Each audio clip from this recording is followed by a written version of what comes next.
are these people?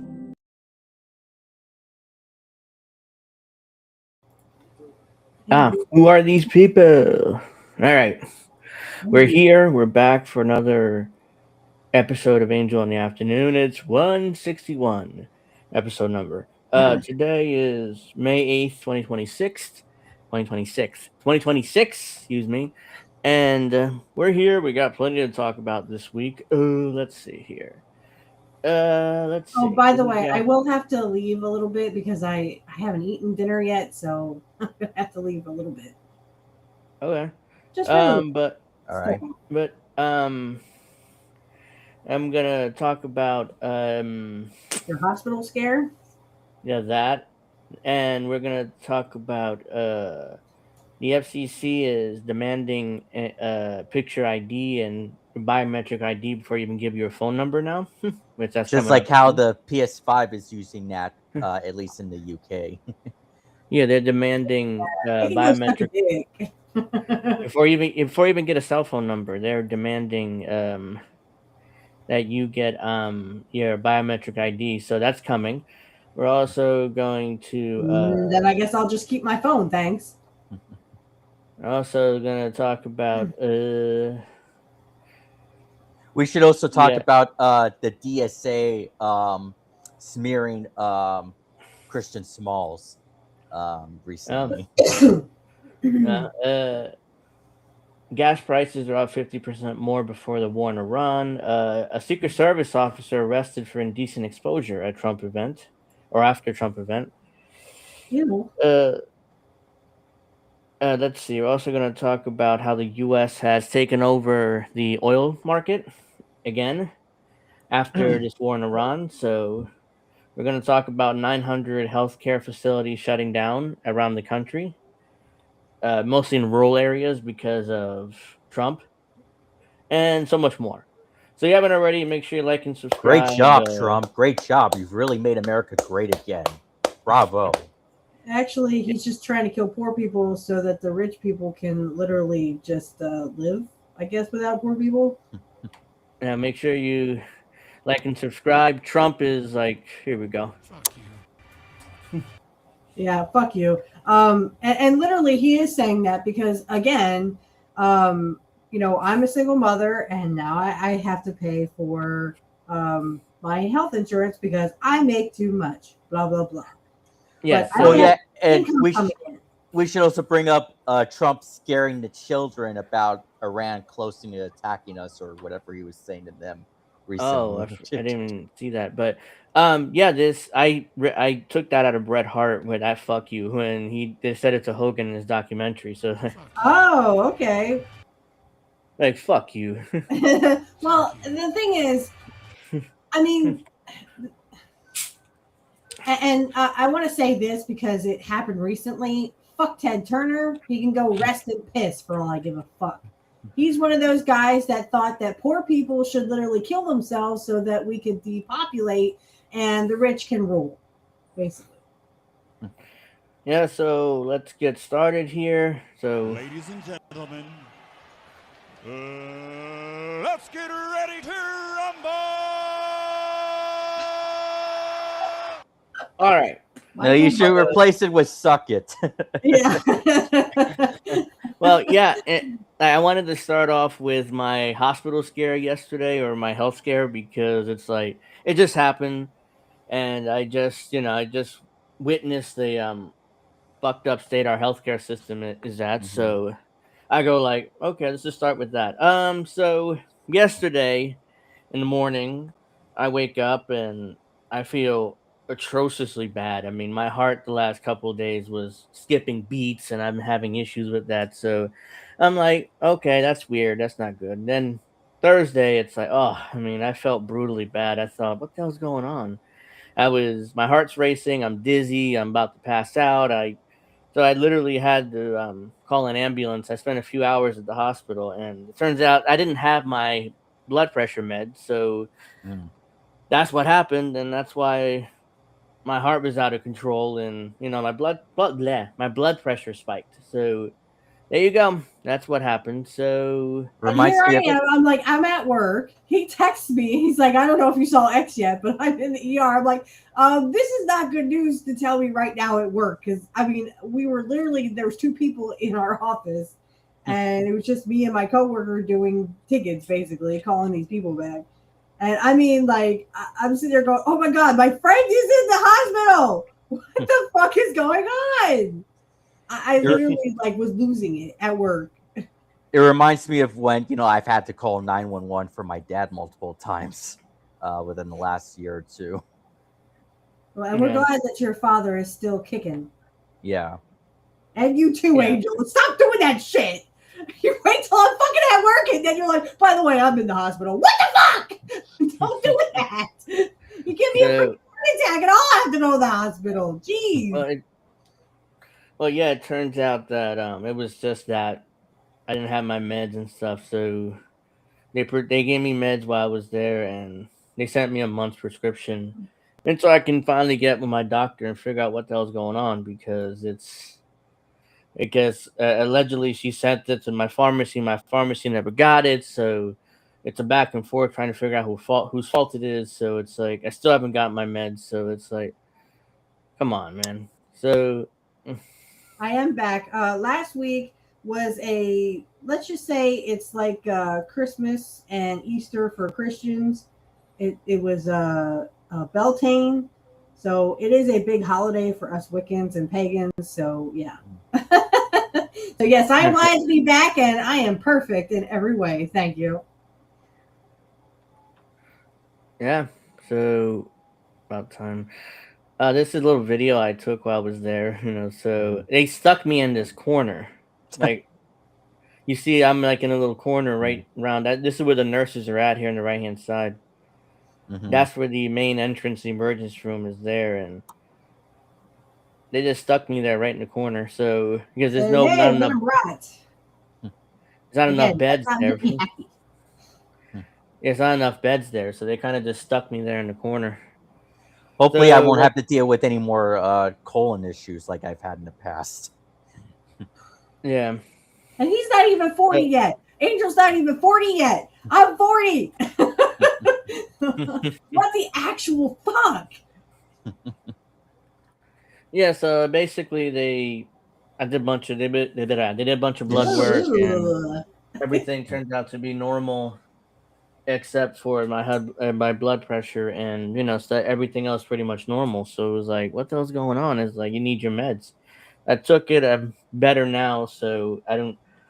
At least I know my heart's healthy. That's my main concern. So it's like, as long I could deal with anything else. But anyways, my point is, during my stay, it was like I look around and there's people just up and down the corners. There's not enough room in the emergency room not enough beds, not enough rooms, not enough beds. So they're kind of around all the way around the corners and Well, stuff. people There's don't need beds health there. care. They should just die like the cockroaches they are. That's what they think. That's what the In rich fact, and Ted Turner think of us. that was the only that hospital is the only hospital in the entire city, and we're like 80,000 strong in the city. That's the only hospital in the city itself. So there's 2 more hospitals, but they're outside the city, about 30-minute drive each way. So if the hospital in the city doesn't take it or full, you're good as dead pretty much. So unfortunately. So yeah, so let's see here. I'm okay. I'm feeling a lot better. I should be fine. Let's see. So let's talk about what do we think of? Because I thought I was in trouble. I was like, I need to come now to the hospital. Let's see. So so Mexico is doing some. Mexico is demanding biometric data too, and remember, there's a progressive there with Claudia Scheinbaum, but she's demanding. Mexico just made it mandatory to link every phone number to your biometric data, face, fingerprint, everything. 127 million phone numbers must be registered to verify government identity by July 2026, a couple months from now.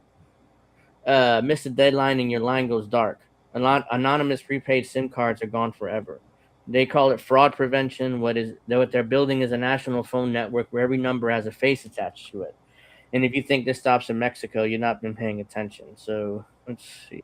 Mexico now requires every phone number to be linked to your biometric data. Your face, your fingerprint, everything. This means 127 million phone numbers must be linked to a verified government identity by July 2026. If you don't do it, your telephone line goes dark. Anonymous prepaid SIMs are therefore a thing of the past, and they do this for so-called fraud prevention. But what they're really building is a national phone network where every number has a face attached to it. And here's where it gets concerning. Prepaid SIMs have historically been a tool of people who need connectivity without disclosure. Domestic abuse survivors, journalists, activists, and yes, of course, also a small share of criminals. They always do this with every single new centralization technique. They say they are doing it to catch more criminals, but criminals most definitely will find another way of communicating them. And they really hurt the normal freedom of normal people. And the pattern is the same everywhere. They create a digital ID and attach it to every single thing in your life. Your phone number, your social media, your health information, even your wallet with CBDCs. Governments frame it as security, but the surveillance infrastructure is being built there, and that's the real purpose. After July, every single phone call in Mexico will be traceable to a verified digital ID. And if you think this stays limited to Mexico, you haven't been paying attention. Because this is part of a globalized effort to control the masses. Not only in Mexico, also in the USA and in Europe. This won't stop on its own, but it starts with knowing what's going on. Follow the money, follow Maze Winans down below. There you go. I don't remember the name of the president for Mexico, but I didn't think she would do this. Like, what the fuck? Yeah, that's Claudia Scheinbaum, and yeah, that's exactly what she's doing. I gotta go. I'll be right. All right. Okay. So let's see here. So get a load of this. I didn't know about this, but Chicago, they were desperate for money during the pandemic, and they decided to sell off all of their during the pandemic, they decided to sell all of their parking meters to a private company in UAE, of course. So let's see. Did you know that 15 That's way too loud. Sorry. Mm-hmm. Let's try. years ago, Chicago made one of the worst deals in U.S. history? It was 2008 during the recession. Oh, 2008. I'm sorry, not during the pandemic. It was during the recession. And the city was desperate for money. So Mayor Daley sold all of Chicago's parking meters to a group of investors from the United Arab Emirates in exchange for $1.1 billion. What? Can you go full screen? Yeah, so Chicago decided to sell all their parking meters to a private company from the UAE for $1.1 billion. So they did this basically. Right. 1 billion, gajillion, fifillion.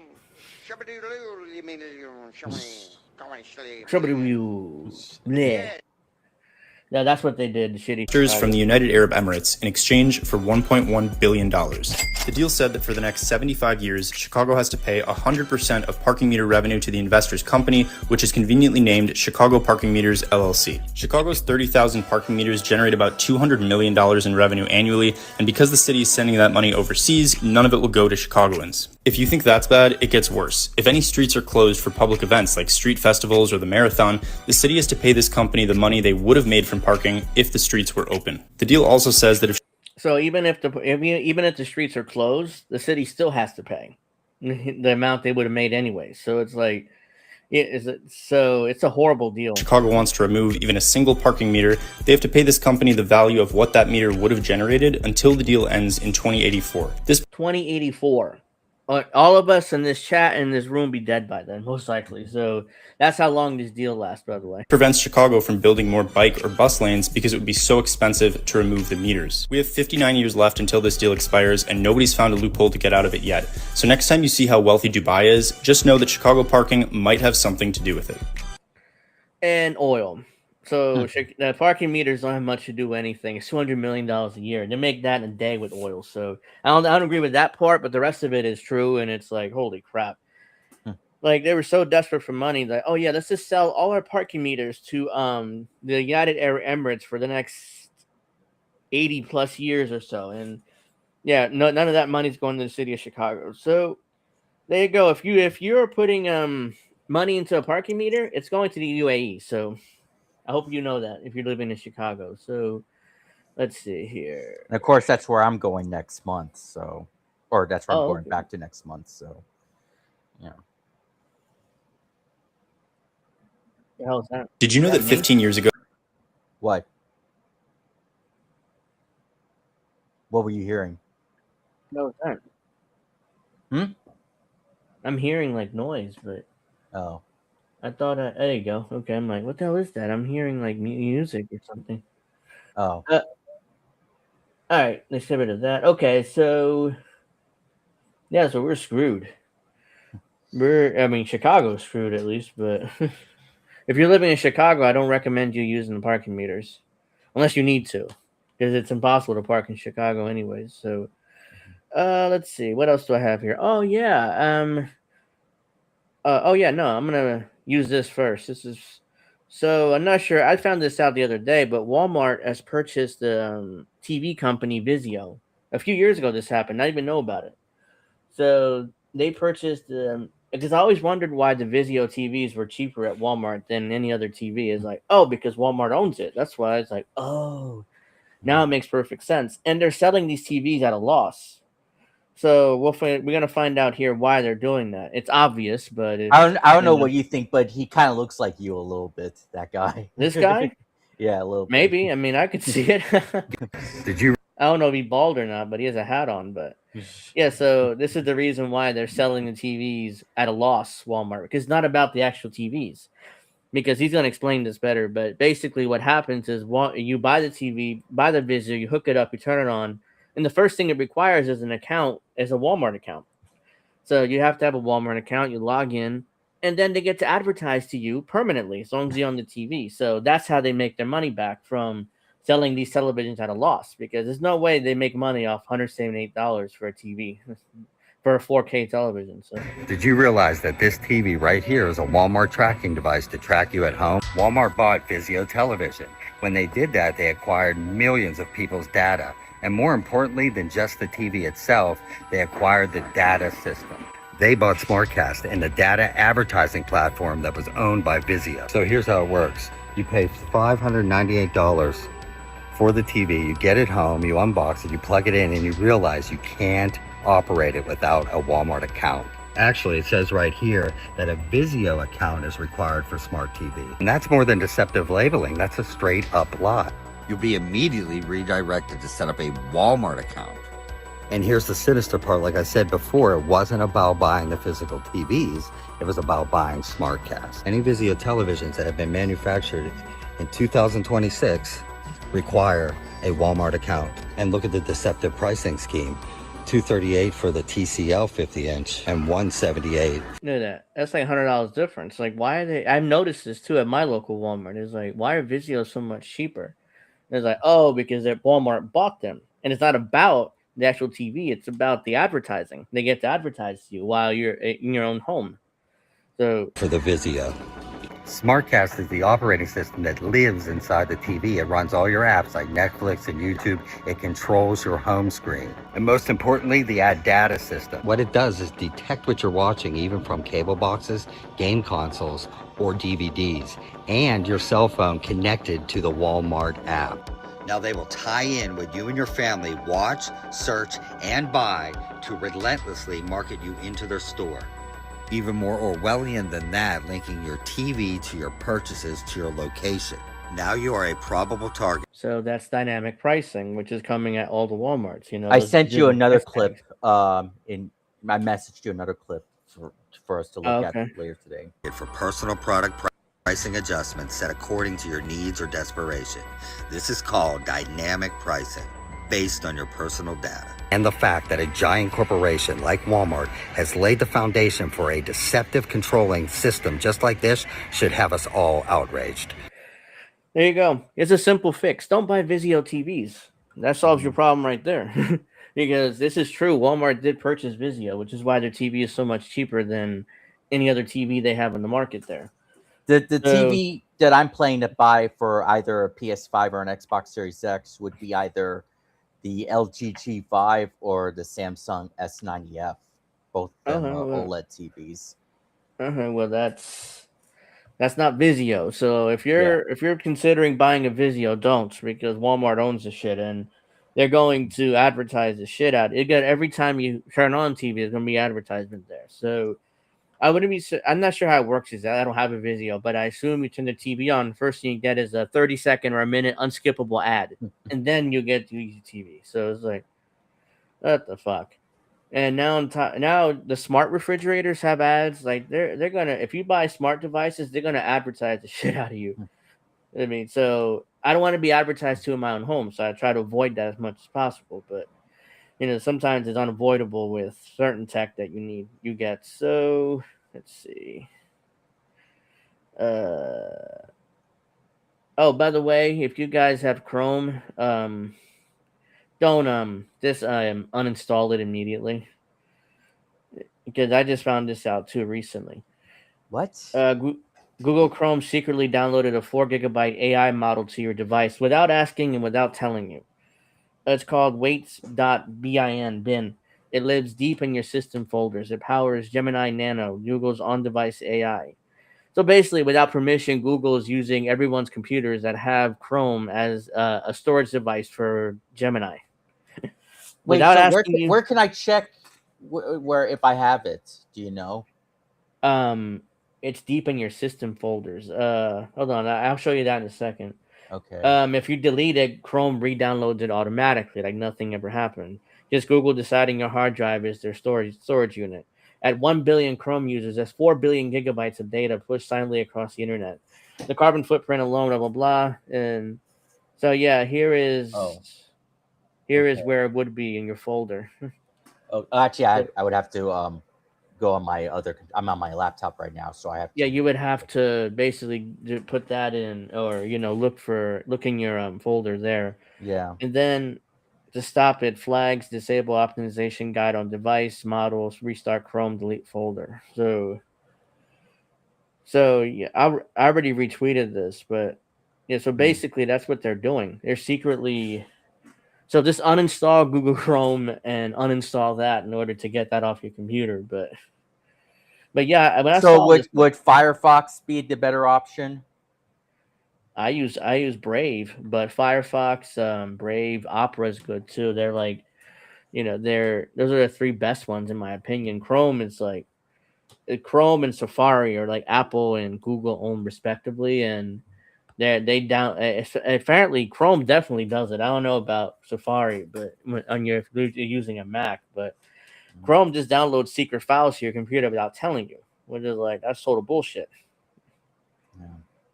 Yeah, that's so. If you have Chrome, uninstall that shit. Even if you delete the AI thing, it's still downloaded again if you keep using it. So, not good. Let's see here. So Shark Tank fame Kevin O'Leary has invested in a potential AI center in Utah. Here's the thing, though. The AI center is about 40,000 square feet, which is twice the size of Manhattan, which I was reading about. So this is going to be in Utah.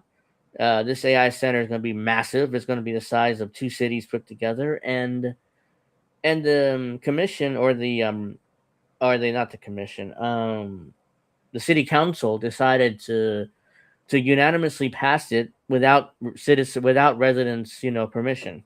They just did it. It's like, oh yeah, Kevin O'Leary gave me a shit ton of money, so I'm gonna vote for this shit anyway. So, kind of disturbing that it's in Utah after that's where Charlie Kirk was assassinated. Yeah, I mean that's an interesting point. Yeah, because let's see. So I'm back. Here we go. Hey. So yeah, so I have. Steph, did you catch that Google Chrome shit that Angel just mentioned? No. So Angel, you should if you have. I don't know if you have Chrome, but Angel, you should let her know. Yeah, I use Chrome. Well, Chrome is apparently they're downloading stuff to your computer without permission. So Google Chrome secretly downloads a 4 gigabyte AI model to your device without asking. It's called Wait.bin. It lives deep in your system folders. It powers Gemini Nano, Google's on-device AI. So basically, they're using all our hard drives as a storage device for their Gemini AI. So if you decide to delete it, Chrome re-downloads it anyways if you're still using it. So that's about 4 billion gigabytes. A billion Google Chrome users. So yeah, Google's using all our computers as a storage device for Gemini without asking. So Told you, they want to kill us all. You will own nothing, be happy, and eat see bugs. So this is more information. Google Chrome is quietly downloading 4 gigabyte AI model to many users' computers without clear upfront consent.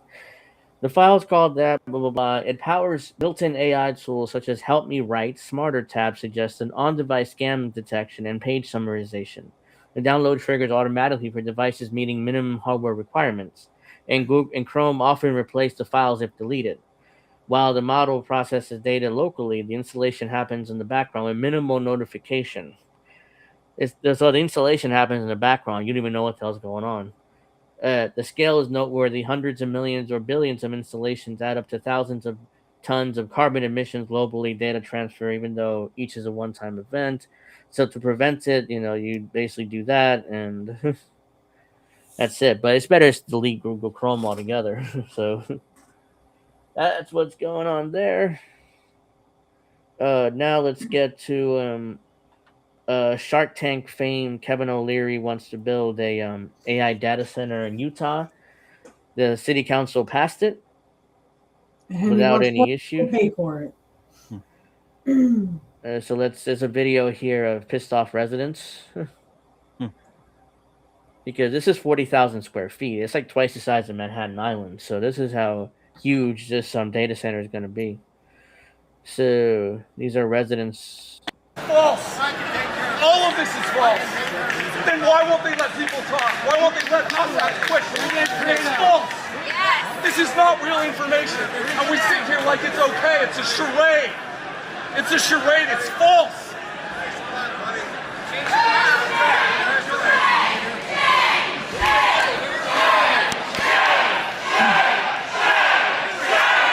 Shame. I gotta get that shame, soundtrack from Game of Thrones.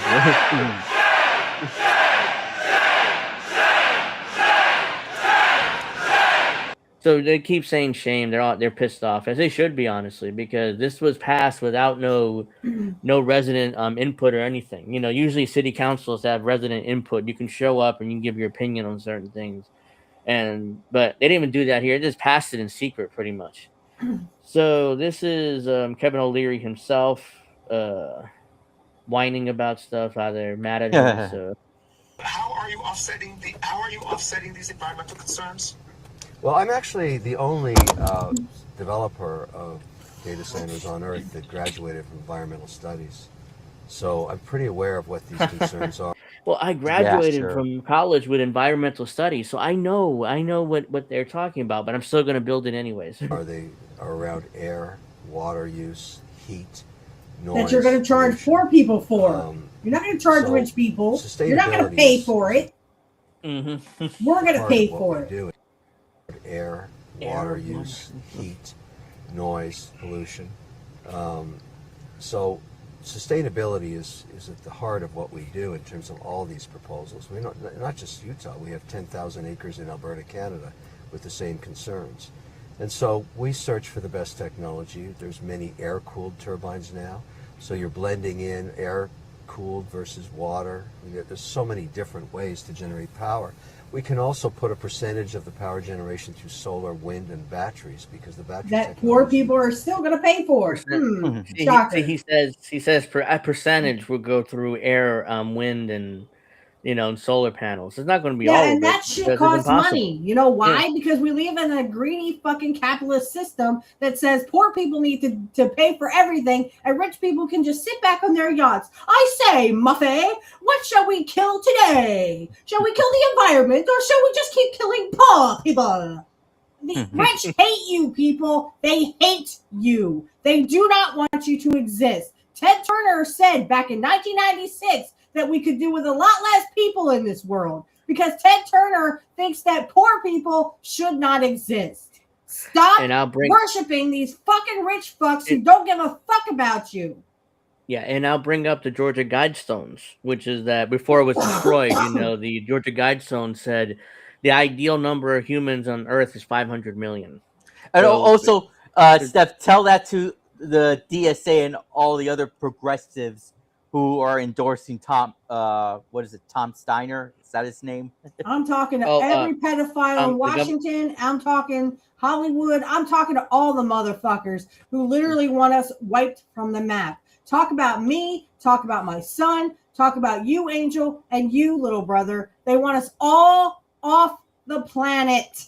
They do not want us to exist. So is 10x more efficient than it was just 5 years ago. So that's very helpful because it makes the cost of energy lower. So no one, if you're an environmentalist and you don't care about that stuff, of course you protest, and that's what happens. I noted what's happening in Utah right now is we think over 90% of the protesters are actually not people that live in Utah or County. They're being sure they are. Now he's claiming agitators, right? Now he's next claiming he's gonna say that they're fucking they're CIA agents. Yeah, O'Leary is claiming that they're all bussed in. There's no way all the residents are in favor of my deal though, so they got to be bussed in. Obviously, they're not real. Not in order to defend himself. See, this is how a rich person talks. Listen to how he talks. He talks like a true rich person. Well, everybody loves me, so poor people can just go fuck off. Listen to how he talks. They had to be bussed in, They weren't real protesters. They're agitators, especially Stacey. What People live in Utah aren't stupid.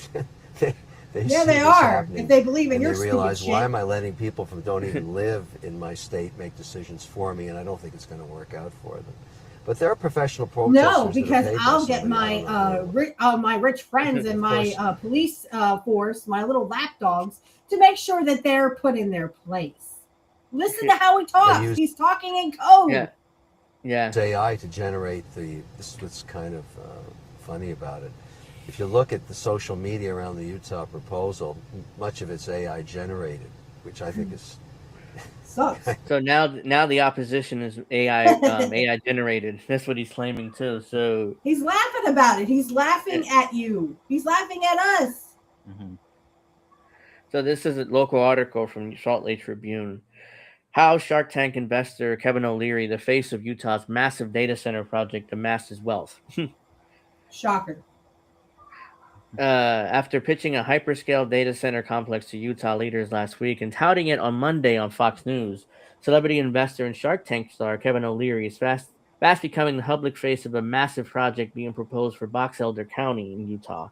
And I'm sure he literally got his dick blown or dick sucked on Fox News, who literally are a bunch of pedophile rich people who literally sit around and talk about their problems. Of course, Fox News they're going to they're basically sucked up to O'Leary. Oh, what a great idea, sir! We're gonna make so much money off of this, or you are, sir. I mean, let's see, the Canadian-born O'Leary. I just sent you or I messaged you another clip for you to look at. So whenever you get a look at all those. We'll look at some of that after this one. Who talked to the board of Utah's Military Installation Development Authority about the project Friday, and it's described on his company website for his company O'Leary Ventures as a renowned global investor, venture capitalist, and capital markets expert.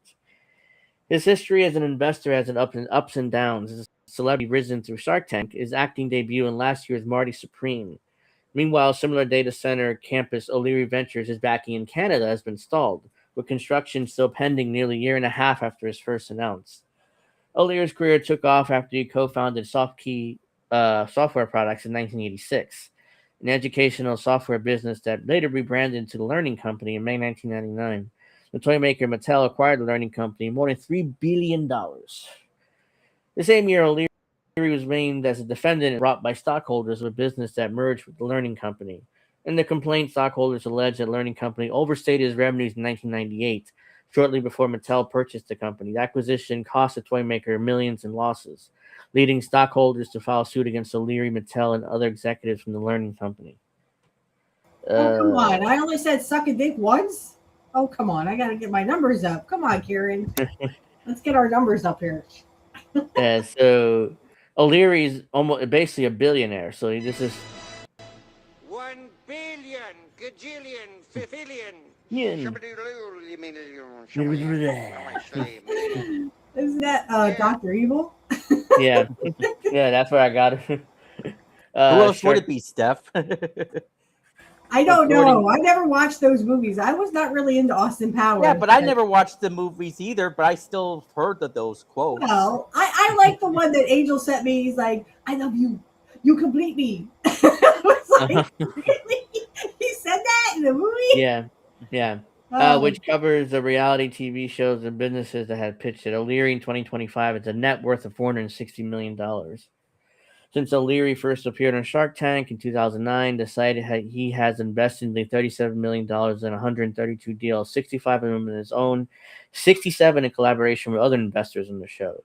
In the series, O'Leary is sometimes referred to as Mr. Wonderful. One of the most successful deals for the meal kit company, Plated. Michelle O'Leary invested an undisclosed amount in 2014 for a 2.5% share in the company, after a deal with fellow investor Mark Cuban fell through.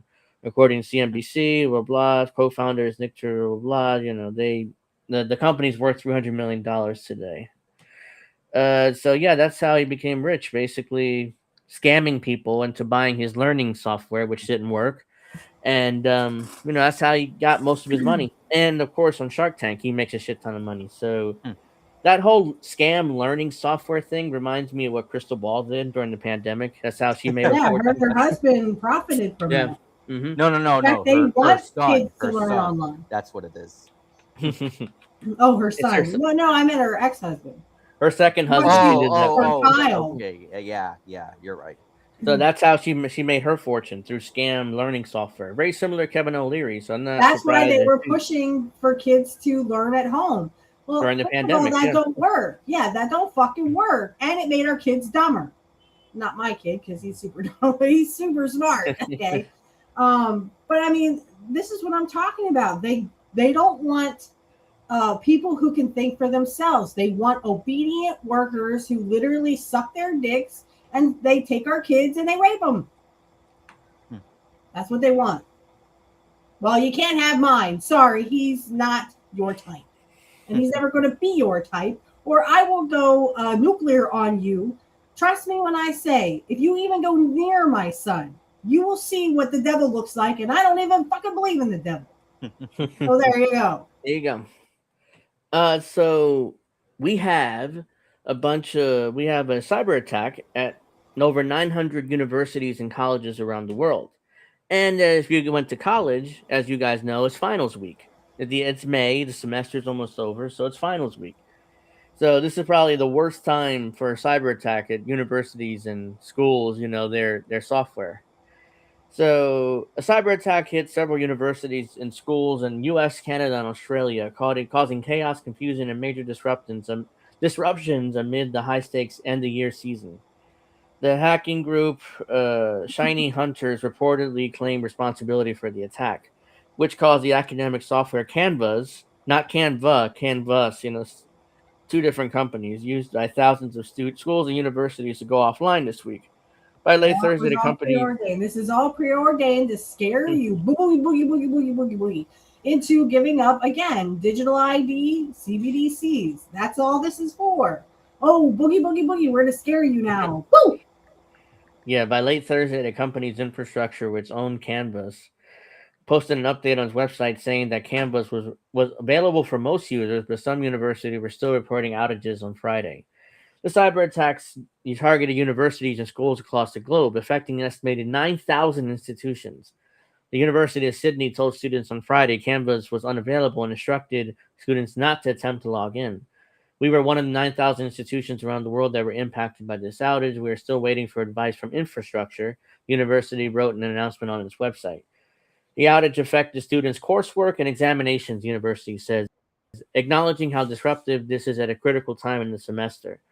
Back when I went to college, which is almost 15 years ago at this point, we handed it on our paper, physical copies of our papers. We could hand it in by email, but all professors preferred the paper copy, so it's like they didn't have to print it out.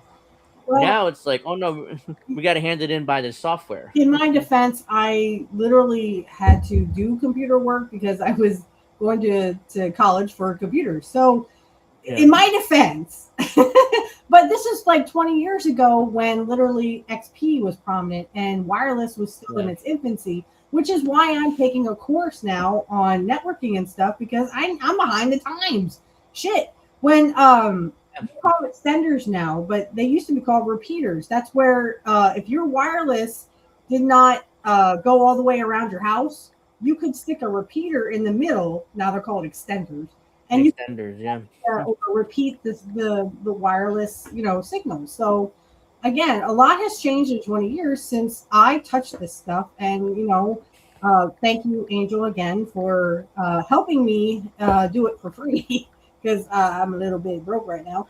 It's when I came across that free education software, I was like, Witchy talked to me about taking classes. So I'm like, let me send her this if she's interested. She'll and find I'm some learning courses so much there. new stuff. I mean, again, we went from USBs were in their infancy, and I call them USBs, but they're actually called USB A's.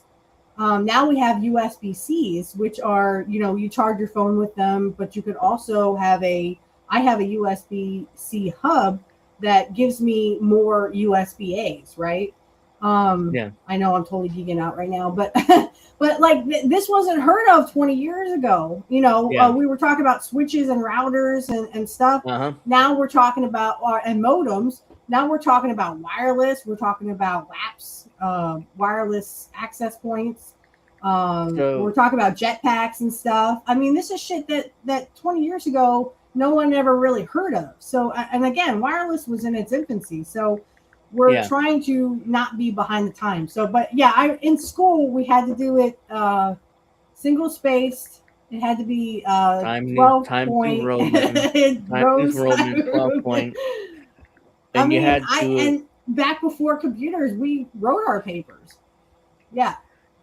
Snorky says my school was hit by the Canvas outage. So there you go. I mean, he was affected or she was affected by it. I don't know. But this is all by design, and it's because literally they want to scare us into submission. There's going to be more of these so-called cyber attacks, which they're not. They're just planned attacks to get us onto CBDCs and digital IDs.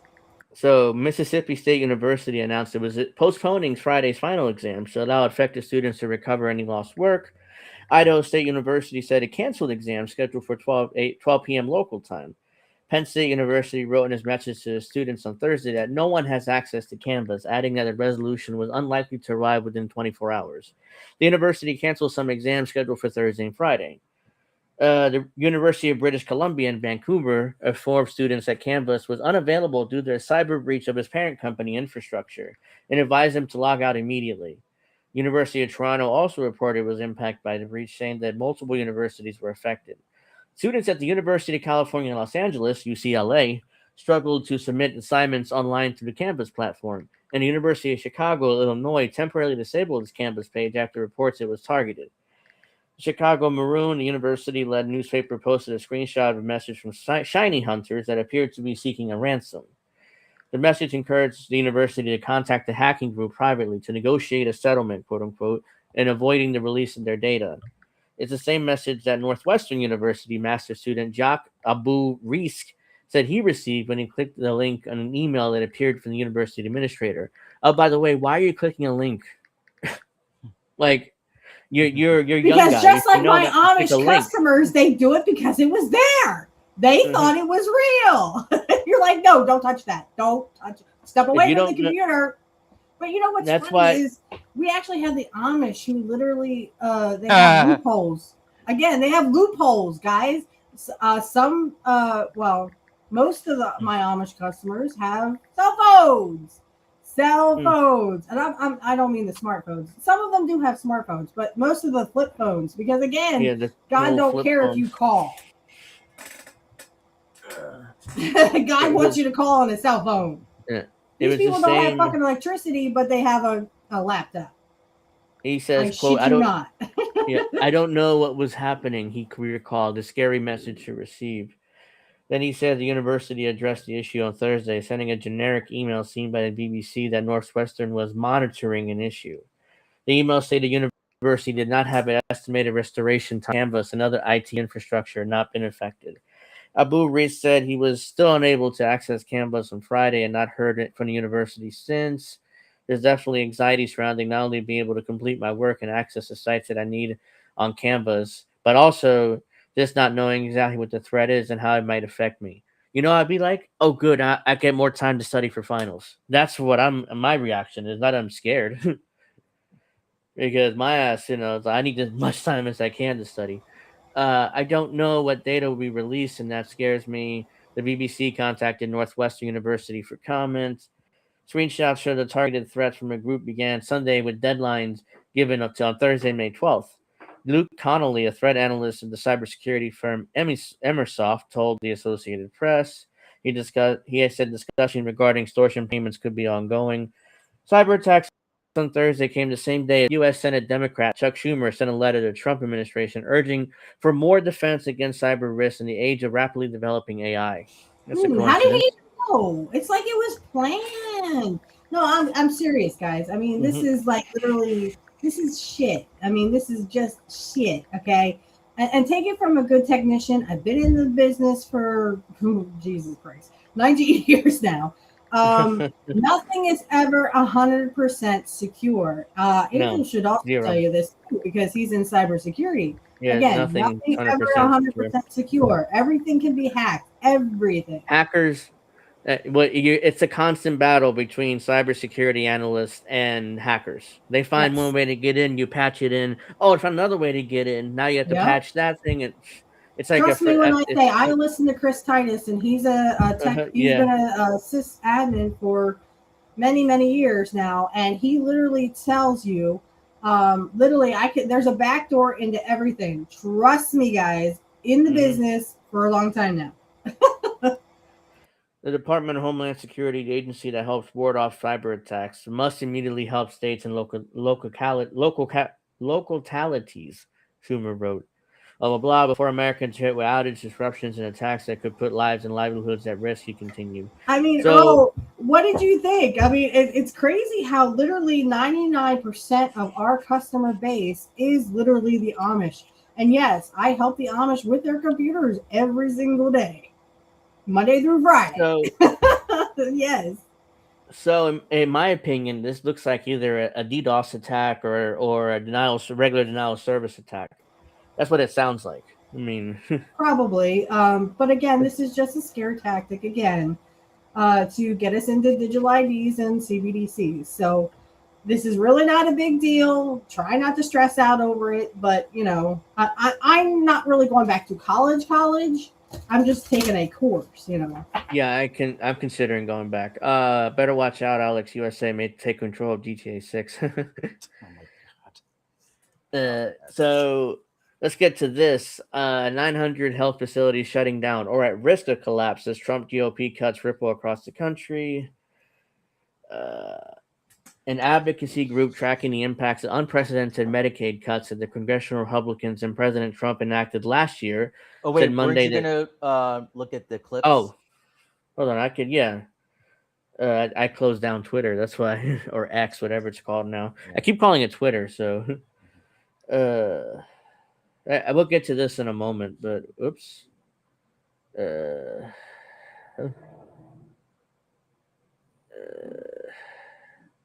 guess I'll start with this, and then we'll do the other two, and then I'll get back to the stories. Actually, I posted 3, or 4. I know this is the first one that. Golden, yes, I did say that Bitcoin is a CBDC, and because the government actually. It was reported on Jimmy Dore show that the government is buying up Bitcoin. So, if the government is in it, trust me, Bitcoin is nothing but a scare tactic and a CBDC. It's a wolf in sheep's clothing. Yeah. So this was the clip we were trying to play a few weeks ago, but I remember now. Yeah, there was no sound or something. All right, let's see this play time. The video. That's what it was. Yeah. Oh yeah. So, from this the woman who looks like a guy. Yeah. Or a guy that looks like a woman, something like that. So she was basically asked if the UK agrees with U.S. blockade of Strait of Hormuz. She will not answer, not once. So let's see. What? I don't hear any sound again. Must be the video. I don't hear any sound. Yeah, it must be the video because I mean I heard everything else. Let me check. Okay. Because I hear it fine on my headphones. I don't know why the sound is not going through on when I try this. So yeah, I can hear it just fine. So I don't know why it's not going through on. Maybe it has a some kind of blockage. That's possible. That there's some I mean, kind of. I deal with web filters. I'm telling you, our Amish friends who are just down the street from us, they own a barbecue place, and literally they're both in Mexico. Father and son are in Mexico, and they're wondering why their web filtering is not working because you have to whitelist the whole country. Yeah. Like shit, I didn't know you could do that. So this is Trump scaring Get him away! Get him away! Get him away! Yeah. Get him away from President. There's Linda McMahon, by the way. Yeah, get her away and get RFK Jr. away too. Yeah. This is Trump scaring... Angel, that's Noah Syndergaard right there on the top left. Oh, it is. Wow. Yeah. Hey, he looks older, but he looks like he's really balding there. But that is him. So President Trump is scaring a bunch of school kids. Iran was 2 weeks away from having a nuclear weapon and killing you, which is false. But these kids don't know any better. They've been saying that for 20 fucking years. Yeah. Nothing's fucking happened. So let's see. Hopefully this works. The President of the United States. We just broke every record. I can hear it. And now we're going to take a hit. Why can I hear that video? Like, this is the second time the other video. So it makes no sense. No, I'm saying I can hear this one. So. Yeah, I know. I'm talking about the original one. Okay. The first one I tried. Maybe I'll send a different link. Maybe I'll do that and see. Yeah, maybe try that. Nuclear weapon. They would have had a nuclear weapon in. No, they didn't. Within 2 weeks. That's a blatant lie. Remember, we sent that beautiful B-2 Get the kids away from him. We. The kids know what the fuck you're talking about, you dumbass. Yeah, it's like this girl. You see this one? She's kind of rolling her eyes there, like, yeah, I don't care about this. I mean, they really don't. Their nuclear potential, it was obliterated for those that. It was obliterated. Bullshit. To a point Bullshit. where it'll take them weeks to dig down. Iran doesn't want a nuclear weapon, you dumb motherfucker. Stop scaring kids and get the kids away from him. Who said that having kids around him was a good thing? Yeah. Especially with him and Epstein. So, yeah. Linda McMahon covered up the Ring Boy scandal back in the early 90s with Vince. So it's like she's not exactly innocent with these kids, too, how she treated kids. No, get them away from her. But it was a very important thing. So we would have had an Iran with a He's sounding like Biden. And Jesus. maybe we wouldn't all be here. He's older than Biden, I think, by a year or two. So no, he's maybe younger. we wouldn't all be here by now. No, he's and they would have played the sites on Europe first. 1962. Hold on, it's too many sounds at once. Go ahead. I'm sorry. So, does everyone remember when there was supposedly like this Cuban Missile Crisis, with the Russia and with Kennedy, and everyone was holding their fucking breaths? Yeah. Does anyone remember any history? For fuck's sake, that was more of an uptight situation. That was more of a, we're going to live tomorrow or not. Iran does not want the fucking nuclear bomb. They don't want one. They're not making a bomb. What's sad about the Cuban Missile Crisis was within 18 months of Kennedy and Khrushchev coming to a deal, they were both out of power. Kennedy was killed and Khrushchev was removed. Right. So the hardliners in both countries wanted a nuclear war, I guess. So. Right. Yes. The rich wanted a nuclear war back then because they wanted all of us poor people to die. Some of you may die, but it's a sacrifice I'm willing to make. I'm willing to make. Hold on, that's a good one to. Well, yeah, you played it last week, so. But it's a sacrifice I am willing to make. The sick people, and we're not going to let lunatics. You're a sick person, you stupid. The power of a nuclear weapon is something I don't even want to talk about. It's not we're talking about, and the U.S. nuclear bombs everybody. Beating them badly. Trump was rambling there because towards the end, even RFK and Linda McMahon kind of like, okay, now let's wrap this up. He was trying to impress those kids because he's going to rape them later. Get those kids away from Trump. I wouldn't trust Trump as far as I could throw my car with my son. Okay, I just sent a different the same video from a different account. So see if Okay, that works. let's get to. I'm gonna try this. Who considers that foreplay? All right, so I'm gonna. Oh yeah, this MAGA evangelical leaders gather in Mar-a-Lago to bless and dedicate a gold statue dedicated to Donald Trump. So, is this real? I think I'd rather shoot myself. Thanks. Is this real? This is AI. It's a bunch. No, if it is real, it's a bunch of rich people sitting around sucking his dick. So there you go. This video shows a dedication for the Don Colossus statue, blah blah blah. Not Mar-a-Lago. Okay, well it's a real thing, but it's not a Mar-a-Lago. It's but either way, National Doral. It's at Trump's golf course in Miami, basically. So yeah, that's but either way, real, though. Yeah, it is real. So. I want to make sure everyone can hear. Okay, sir. Yeah, unfortunately. Hello, everybody. I want to thank you so much for being there today, and more importantly, Trump didn't even bother showing up. Just some kind of like video message. for what you did. The statue is beautiful. You know, I saw it during the weekend. We had a big PGA tournament with a great champion and all great champions, actually, but it was a great tournament. Well, thank you for turning I got up to look the at stuff it very I did. closely, and it's incredible. And I just want to thank you. I know it was done from love, and I want to thank Mark Burns, a pastor. He's a good pastor. He's a good man. I've known him a long time. He's been with me from the beginning. They're good. Thank you so much for turning up to suck my dick. I'm sorry you can't suck it right now because I'm somewhere fucking a kid. I'm raping a child right now. But I'm so glad that so many people want to suck my dick. Yeah, they're good men. They're good pastors. You know, I mean, I love the statue you guys built of me. Right from the beginning. Maybe about 2 days later, right? 2 days. But right, Mr. President. He was right at the beginning. Oh, that's right, Mr. President. You know, got to kiss his ass there. And I appreciate it, Mark. You're great. And just really a good person. And I want to thank everybody there. I don't know, here there's a good crowd of people, but I want to thank you all, and I won't forget it. And we love you all, and the country's doing great. And Iran is not doing good because of us. They are not doing well at all. Based on what? And good things are happening. And I just want to America's really give you my so love. great, And I except wish for I poor could be. people, but you're all rich people, so we don't give a damn about poor people. But yeah, the U.S. is doing great. He goes back and forth. Sometimes he says that the war is going well. Other times he says we're close to a peace deal. Other times it's like, we're going to bomb you back to the Stone Age. Another time he's like, we're close to a deal. Other times Iran's not doing so well. It's like, which one is it? Like, it's everything at once and nothing at all. There where we want to make sure everything's going perfect on the war front. So I figure you can understand that. But we'll see you all around. I just want to, again, everybody is taking pictures of it. My people told me that it's unbelievable. All day long they're taking pictures. They stand up next to it and they have their picture taken. It really came out beautiful. I didn't know what to expect. I just want to thank you all. And we love you all, and God bless America. God bless. God bless America. There you go. All right, let's try this one you sent me. See whether this works. Because the other videos work fine. I don't know why. Let me see. Oh, come on. Loading. Oh, boy. Oh, there we go. Loading. All right. Agreeing with US at the Strait of Hormuz. There we go.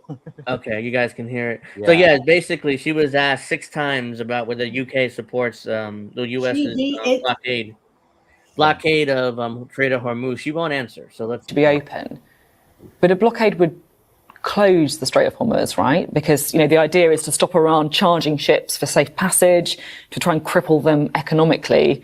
So I'm just trying to work out. You say that you agree the strait should be open, but do you agree with the blockade itself? So the US's ambition, as is ours, is for the Straits of Hormuz to be open. That's a different. So if I may, that is a really different question. I'm just saying that the blockade, which the US says would close the strait by, intervening with we will ships. not be taking part in the blockade, and we believe in the very important principle of free navigation of the seas, and we want to see free navigation of the Straits of Hormuz. Fine, you won't take part, but do you agree with it? So do you agree with the blockade? We want to see free navigation of the Straits of Hormuz. Do you agree with the blockade? That's not an answer. We won't be taking any part in it, and we agree with we want to see free navigation of the Straits of Hormuz. That's a really important principle. We're working with our international allies to do that. We've been convening over this reporter. She won't let it go. It agrees with it because, again, they're going to suck the dick of whoever they need to keep in power and, to keep on raping kids. She might also do this. That's not an answer. 40 countries. We've been talking to President Macron. The Prime Minister was talking to allies in the Gulf, and we are. President Macron, who's deeply unpopular in France, by the way, are working across a range of countries to ensure that we get to that point of free navigation. So I got it that you want to see free navigation in the Strait of Hormuz. You won't be taking part with the blockade. I'm still not clear. Do you agree with the blockade? As I said, we are not going to be taking part in it, and we want to see free navigation of the Straits of Hormuz. So does that mean you don't agree with the blockade? It means with it. Won't let it She's go. not saying it quiet out loud because she is not a stupid person like the fucking rich we have in this country who literally say the quiet parts out loud. Oh, we hate poor people. Oh, did I say that? I mean freedom for everybody. That we won't be taking part in the blockade, and we want to see free navigation of the Straits of Hormuz. Agree with I'm struggling here. I don't understand if you agree with it or not. Do you agree with it? I think it's not agreeing, or it's not agreeing. The fact that she won't say the words is literally she's telling you, literally out loud, that she agrees. It's a yes or no. Look, I'll be like, look, one more time, yes or no. Do you agree with it? Don't give me the free navigation BS. Let's see. I'm being clear that we will not be taking part in it. We think freedom of the Straits of Hormuz is really important. We don't want to see anything that isn't. One thing she does is stick to her talking points, but just a yes or free no navigation of the Straits of Hormuz, and we are working with our international allies to secure. No, Miss Robot can't compute. Yeah, she got to stick to her talking points. I mean, but I did show you one more video. It was the first video I showed you earlier. So it was the one with Megyn Kelly and Tucker Carlson, which I think deeply exposed what Trump's been doing. So this one. Oh yeah, Tucker Carlson. Yes, he told Trump to his face, Netanyahu hates you. Rupert Murdoch despises you. Ben Shapiro, Mark Levine, they all hate you. The people are pushing you into a war. He doesn't care as long as he gets to make kids and be the president. He don't give a fuck. And then Trump says, "Yeah, I know." Can't talk. He's a piece of This is an RT video. I don't want to risk playing it, but yeah, I mean, this is pretty much what it says. Trump's like, "Yeah, I know," but still does it anyway. So because he loves to suck the dick of Netanyahu. Again, this is false bullshit from Tucker Carlson, who is nothing but a eugenics guy who also hates poor people. But yet he's acting like the savior. He's acting like Jesus Christ, and Trump thinks he is Jesus Christ. So I mean, at this point, we got two people who literally think that they are Jesus Christ. I mean, get over yourselves. Even the Amish act better. Well, Golden, and you got to keep using the Brave app over and over again in order to get any reward, any tokens or whatever they call it, crypto. So I've been using Brave for a while. I like it. I mean, I don't have to worry about ads on YouTube videos anymore. So it's like, oh, thank God. Those ads, and I don't want to give Google $15 a month to get rid of ads. So it's like, oh, perfect. I save money. And I don't. I did what little brother told me to do and got a YouTube blocking app. Yeah, Block Plus. Yeah. It works like a charm. You can download Brave or Opera or do that. Whatever you want to do. Yeah. I mean, Opera. I used to use that, but then it needed back in the day. It needed a lot of plugins for you to do stuff, but now I think everything is pretty much plug and play, which is good. I mean, that's good. Yeah. So let's get back to Medicaid cuts and the Republicans. Led 900 hospitals, nursing home, and other healthcare facilities are now shutting down or at risk of closure. A disaster for low-income Americans who lack easy access to care. Protect Our Care Hospital Crisis Watch Project has identified healthcare centers that are closed or at risk of closing, cutting services, and shutting down wards as they grapple with the impacts of GOP's 2025 budget law, which included over $1 trillion in total healthcare cuts over the next decade. More than $900 billion of the cuts will come from Medicaid, which pays hospitals and other providers for services delivered to low-income patients. Hospital Crisis Watch has now reached 900 pins, 900 communities where the access to care is evaporating as Republicans' healthcare cuts ripple across the country. This is the president of the project could protect our care. Providers are stretched thin, doing everything they can as resources disappear and the system buckles under the pressure of Republicans cutting more than $1 trillion from healthcare to fund tax breaks for billionaires and big corporations. Oh, and also the military. Don't forget about that one too. Yeah. Families are driving further for care. Patients are scrambling to find services for their kids, and seniors are left without the support they need. The care is getting harder to access in too many places, disappearing entirely, and communities are left to deal with the consequences. So these are all the healthcare facilities around the country that are either closing, about to close, or cutting back services. So it's covered pretty much the entire country. But weirdly, PA right there is nothing. I'm not sure why is that PA is not closing any healthcare centers. I mean, it's right there. It's wide open there. New Jersey's here. There's a shit ton. We don't even see the state. That's how small it is. The impact of Trump GOP's Medicaid cuts has been felt in both urban and rural areas. Despite Republicans' inclusion of a $50 billion rural health transformation fund that supporters touted as a way to bolster at-risk healthcare facilities. Critics said the fund have warned from the start that they would not be nearly enough to offset the devastation caused by the massive Medicaid cuts. The Trump GOP law includes an estimated $137 billion in cuts to Medicaid in rural areas.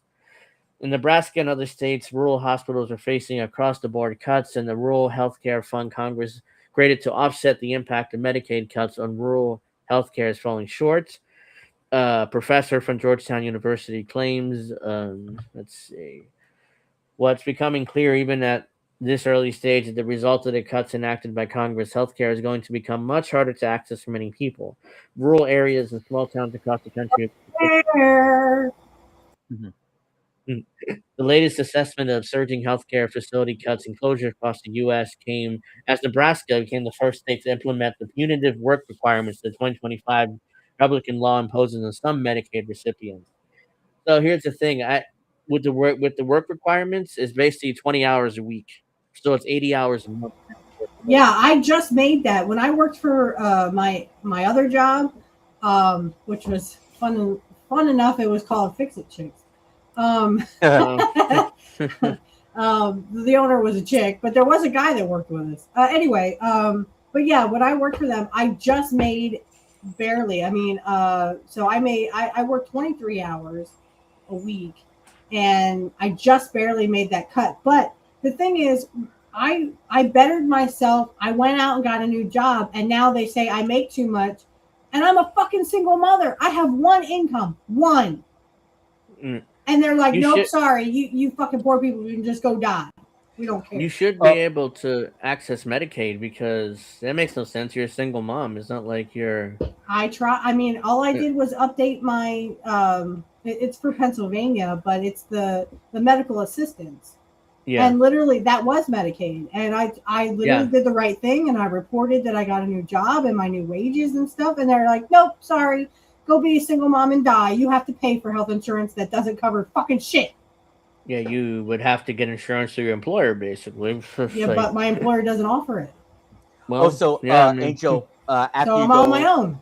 After you go over this article, I sent you another clip. This time involving Lula, the Brazil president. I do know that Lula visited Trump at the White House. So yeah, well, okay, so that might be the clip. But also, so far, in terms of the Knicks game, so far, even though no OG Anunoby or whatever his last name is, Knicks are still leading. So, yeah. No, Knicks are still leading. So, yeah. Arguably, I think they're the best team in the East. So, it's like... well, if we can beat the Pistons, possibly, if it's between those teams. Well, yeah, we'll see. But the latest assessments came as surging healthcare facility cuts and closures across the U.S. as Nebraska... Okay, I read all that. States must implement the new work requirements by the start of 2027. So, let's see. Everyone that is eligible for Medicaid will be at risk of having their health coverage taken away, whether or not the work requirement applies to them, and whether or not they prove their compliance or exemption status if it does. because the administrative burden of implementing the work requirement strains the state entire Medicaid system. Without sufficient time and guidance, states will be unable to implement those requirements, and without harming many more eligible people, and millions would lose coverage. So there you go. The administration's the work requirements, I mean, in theory, they sound fine, but at the same time, it's like, really? I mean, what if people still need healthcare? So what if they can't get a job, or what if the bureaucracy gets fucked and you get cut off from Medicaid even though you're working, you're doing what you're supposed to, So they don't care. all, Again, I'm a working single mother who literally got kicked off her health care because now they had that line where they cut it off at a certain point. And here we go again. Because of this administration, now I'm not saying Obama was any better. I'm not saying Bush was any better. I'm not saying that Biden was any better. But because of this fucking administration, which has been the richest wet dream for the past 15, 20 fucking years, to kick poor people and literally squeeze poor people to the breaking point. Literally, poor people, I don't know why you're putting up with this shit. Literally, people should be in the fucking streets. They are literally stretching your budget to the breaking point. And yet you just say, oh, thank you, sir, may I have another, as they come on your fucking face. Yeah, so they wanted 3.5 months of my fixed income to pay for United Healthcare for their highest deductible, lowest coverage plan. No deal. Meanwhile, UHC made $12.5 billion in profit last year. Yeah, and I lost coverage over a month ago, 2.5 years into Medicare, if it's still there and affordable. So that's a lot of people that are not 65 yet, but they lose Medicaid. I mean, there is a couple of years there where it's very difficult because what if you get sick, so then you're really screwed. Did I? Oh, yeah, I did. Oh, no, I didn't. It's there. Okay. So Secret Service officer arrested for indecent exposure in Miami after Trump golf event. Let's see here. U.S. Secret Service officer was arrested on Monday on a charge of indecent exposure while off duty. The officer, John Spillman, had worked hours earlier in exterior security screening for President Donald Trump's appearance at Sundays at the PGA Tour's Cadillac Championship, which is being held at the Trump National Doral Golf Course. Spillman was held in Miami-Dade County Jail in lieu of a $1,000 bond on Monday. The 33-year-old placed on administrative leave from the Secret Service. This is the guy. Oh my God, looks like he's high there. He's like, that's his mugshot there. The incident involving Spillman occurred at the DoubleTree by Hilton Hotel, Miami Airport and Convention Center on Sunday night, according to the arrest report by the Miami-Dade Sheriff's Office. Earlier in the day, Trump watched from a tent near the 18th hole of his golf course as players competed in the final round of the Cadillac Championship. Spillman is part of a detail that provided exterior security for screening the event. Police said that they went to the hotel in response to a call about a man who was naked on the 6th floor. When police arrived, they found Spillman masturbating at the end of the hallway, the arrest report said. What the fuck? My man was jerking off in the hallway in the 6th floor. Like, the fuck? He has to be high or drunk or both to do something like that. Or he saw a kid that he really liked. Maybe. I don't know, man. I wouldn't put it past these people. After they took Spillman into custody, a woman stepped out of a nearby room and told him that they had been downstairs at the hotel lobby, and Spillman followed her upstairs to the 6th floor. Okay, now that's creepy. The victim advised they immediately entered the room because she was in fear for her life, the report said. The victim saw the defendant masturbating next to their hotel room. Hotel security that responded to the floor told police they had seen the same conduct from Spillman, the report said. What happened to watching porn and doing that shit in your own room? Again, you got to be creepy. And like I said, this guy is probably a creepy person. And he's U.S. Secret Service. Richard McCauley, the chief of the U.S. Secret Service Police, said in a statement sent to CNBC that the agency was aware of the arrest of an off-duty Secret Service officer by the Miami-Dade Sheriff's Office. Quote, the alleged conduct is unacceptable and stands in stark contrast to the professionalism and integrity that I demand of a personnel, McCauley said. The agency takes these matters with the utmost seriousness. Consequently, the individual no, placed you on don't. administrative All leave. you Secret Service guys are nothing but fucking pedophiles. Don't give me that shit. pending or complete and thorough investigation, he said. So he's on leave while they investigate. I wouldn't be surprised if it was paid leave, but he doesn't say one way or another. The arrest of Spillman comes more than 1 week after Secret Service officers arrested a California man, Cole Thomas Allen, who allegedly shot an officer while forcing his way through a checkpoint at Washington Hilton Hotel, a floor above where Trump was attending the White House Correspondent Association dinner. By the way, that was the same hotel where Reagan was shot in 1981, so that hotel is not exactly the best place for U.S. presidents. The officer was not seriously injured as his protective vest stopped the gunshots. Authorities have said Allen's been charged with trying to assassinate Trump. But how did Trump was just near him? How he shot an officer, not fucking Trump?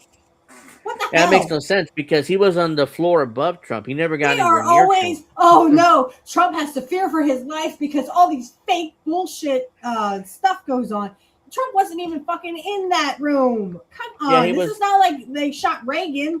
They actually did shoot Reagan. Yeah, Reagan all this other shot, bullshit is just oh no, this president has to fear for his life. Can you believe it? It's fucking fake. It's all fucking wrestling.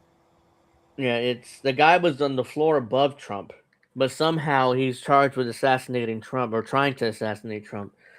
But here's the difference: the guy who shot Reagan got right in front of him and shot him point blank range, essentially. So and guess that was what? different. Kennedy was shot in the back of the head by probably the CIA and the FBI. So I mean, these people didn't miss when they actually want to kill someone. They didn't fucking miss. Trump is not in any danger. His life is not in danger. But Trump does what he's told, so his life is not in danger. Like, for example, that Tucker Carlson clip. Tucker Carlson, like, everybody hates you. You know that, right? He's like, oh, yeah, I know. But he still does it anyways. Why? Because that's what he's supposed to do. I mean, right, and his life is not in danger. He's a puppet. That's what he is. I agree with Jesse Ventura, and everyone's like everyone who's a shill. Though I don't want to say that about James Romero, who I watch, but I mean, even he was like, "Oh well, Jesse, don't be so silly." I mean, Trump wouldn't blade. Yes, he would. He's in the fucking Hall of Fame for a reason. He's in. It's called blading, people. He bladed his ear so that blood would come out. He probably had the razor blade probably in his coat. Or wherever he keeps it, he probably Bret Hart had it in his mouth one time and he spit it out when he cut Austin at WrestleMania 13.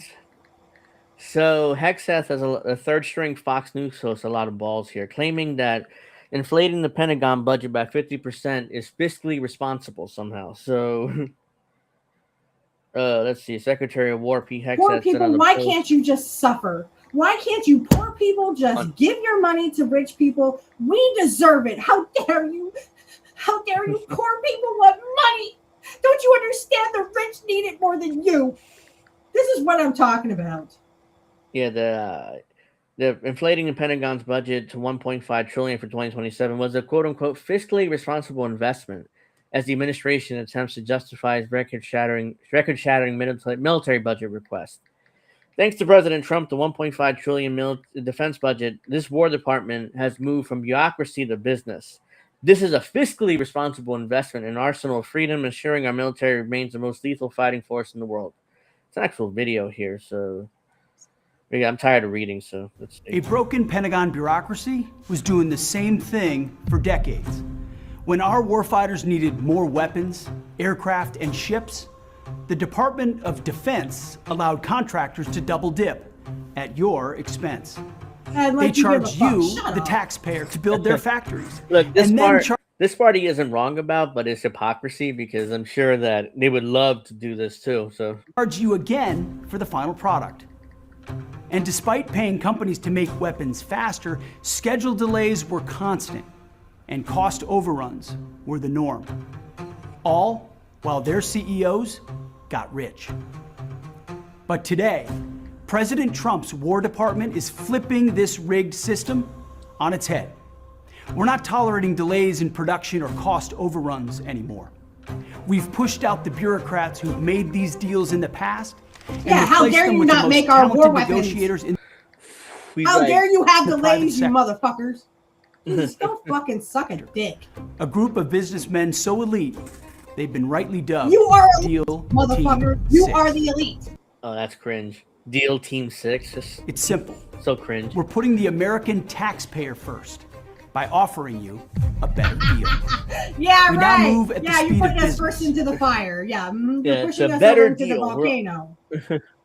My ass cheeks are doing the right thing by the Now, when a defense company right. expands its production to sell more equipment to the U.S. and military, all the fucking rich people in the room are going, ah, poor people actually believe this shit. They pay for new factories, assembly lines, manufacturing plants, yeah, not right. the taxpayer. You are so In exchange, we're giving these Brown. companies steady, so long-term full orders of shit. for exactly what our warriors need. Our warriors. And defense companies are making like things in higher volumes. But here's the thing, though. I mean, they suck up to the military. military. Kids to fucking fight your stupid wars. Yeah. I want to see your kids have sex, whatever the fuck your name is. I want to see your kids go fight these fucking wars. Not my kid, yours. They suck up to the military and the soldiers that they're warriors, but as soon as they leave the military, they defund the VA. So they got nothing. No, the VA sucks. So fuck our wounded and fuck our veterans. Yeah. They don't give a fuck about you. They don't give a fuck about the veterans. Yeah, they defund the VA and they underfund it as bureaucracy. So good luck trying to get in front of a doctor within a year. Like there was this one, I saw this video of a guy who was desperately trying to get to a therapist with the VA and they just wouldn't respond to him. And he was like, oh, I don't know what to do. He was talking about like ending himself. That's how much of a mental crisis Most he of was in. the, I heard a statistic, and I think Jimmy Dore said this, that most of the homeless are homeless veterans who can't get the care they need. Mm-hmm. So the again, VA is so they do underfunded. not give a fuck about you. They will send your kids to war, and then they don't give a fuck about your kids when they come home. So They're the your social kids, not mine. The social contract was, yeah, you go to war for us and you sacrifice, but in exchange, when you come home, the VA is there to help you everything you need in your medical care. That's but right. That's they violate the contract. It's like they defund the VA. The VA can't do anything. There's extra bureaucracy, so good luck trying to get in front of a therapist or a doctor within a reasonable amount of time. So it's all bullshit. Much more quickly while keeping their prices flat. Should these companies fail to deliver, we will hold them accountable and bring in new companies who will. No, you won't. You will suck their dick just like everybody else. Look at the nerds that they allegedly going to hire. Is that Matt Walsh? It looks like this one. We're gonna go get a bunch of nerds that are already fucking wealthy and don't need the fucking money. Speed, volume, and fiscal responsibility. It's common sense, and it's what the American taxpayer demands. Oh, fuck this War Department has made the move from bureaucracy to business. Over the next month, we will release a series of videos that highlight how President Trump's historic $1.5 trillion defense budget will make a generational investment in our arsenal of freedom. This investment will... The arsenal of freedom. Arsenal of freedom, which they don't give a fuck about. They only care about it for themselves. That's the excuse of, arsenal of freedom. We need all these weapons. And, by the way, most of those tanks and planes and weapons right away in the Nevada desert. Literally. Right. There's videos of that, Yeah, give us your money, poor people, because we need to go kill poor people, brown poor people over and like kids and stuff over in other countries. A lot of those tanks and they rot away in the Nevada desert. Shit, you are literally an idiot. If the military actually doesn't need it, but they build it anyways. Secure and protect the homeland and ensure America's military remains the most lethal fighting force on earth. Nobody's attacking us. Nobody. Spend every not one. We're attacking everyone else, but then no one's attacking. No one's attacking us. Responsibly, because that's what you deserve. That's what America needs, and that's what this president. Yeah, that's what you deserve. You deserve to be fucking poor, and you need to give us your money so that we can keep killing brown poor people over in fucking other countries. Yeah, great job there, Seth, or what a dick sucker, or whatever the fuck you're called. He needs to go back to being the third string host on Fox. Go back to Fox News, you fucking pedophile. They're all a bunch of pedophiles, and they'll welcome you back with open arms. You ain't sending my kid to die for Israel. Get it? Got it? Good. I don't give a fuck. Put me in jail, motherfucker. Big tech is the extension of MIC. We truly believe that they must destroy mankind. Oh yeah, you wanted me to. Yeah. Why can't I see? Oh, My webcam's in the way, so I'm a hard time seeing my my tabs. But I need that 1080p webcam, so all right, let's share. I'll get to the phone number thing in a second. Brazilian President Lula da Silva said Trump told him during their meeting that there were no U.S. plans to invade Cuba. And you believe them? Because if And you he believe sucked them, his you're a dick, bigger and then sucker. they all sucked each other's dick, and then they had a good time. If you believe them, Lula went from prison to now all of a sudden being accepted by Trump. That tells you everything you know about Lula. So he's not that same progressive he was. He's in the club. Let's see what he says here. And he's probably a pedophile. We can't hear that. You're gonna have to read it because he's talking in Portuguese. So. Yeah, but we can't hear the audio either. Oh well, you can read it.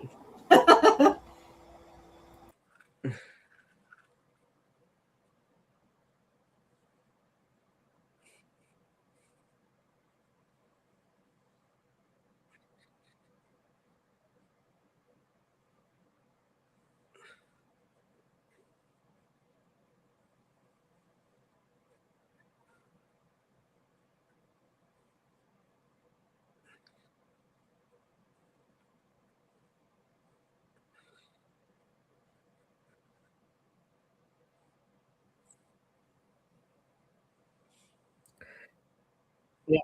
So he's basically taking Trump at his word. There's no intention of invading Cuba, even though Trump has said they're going to invade Cuba. So which one is it?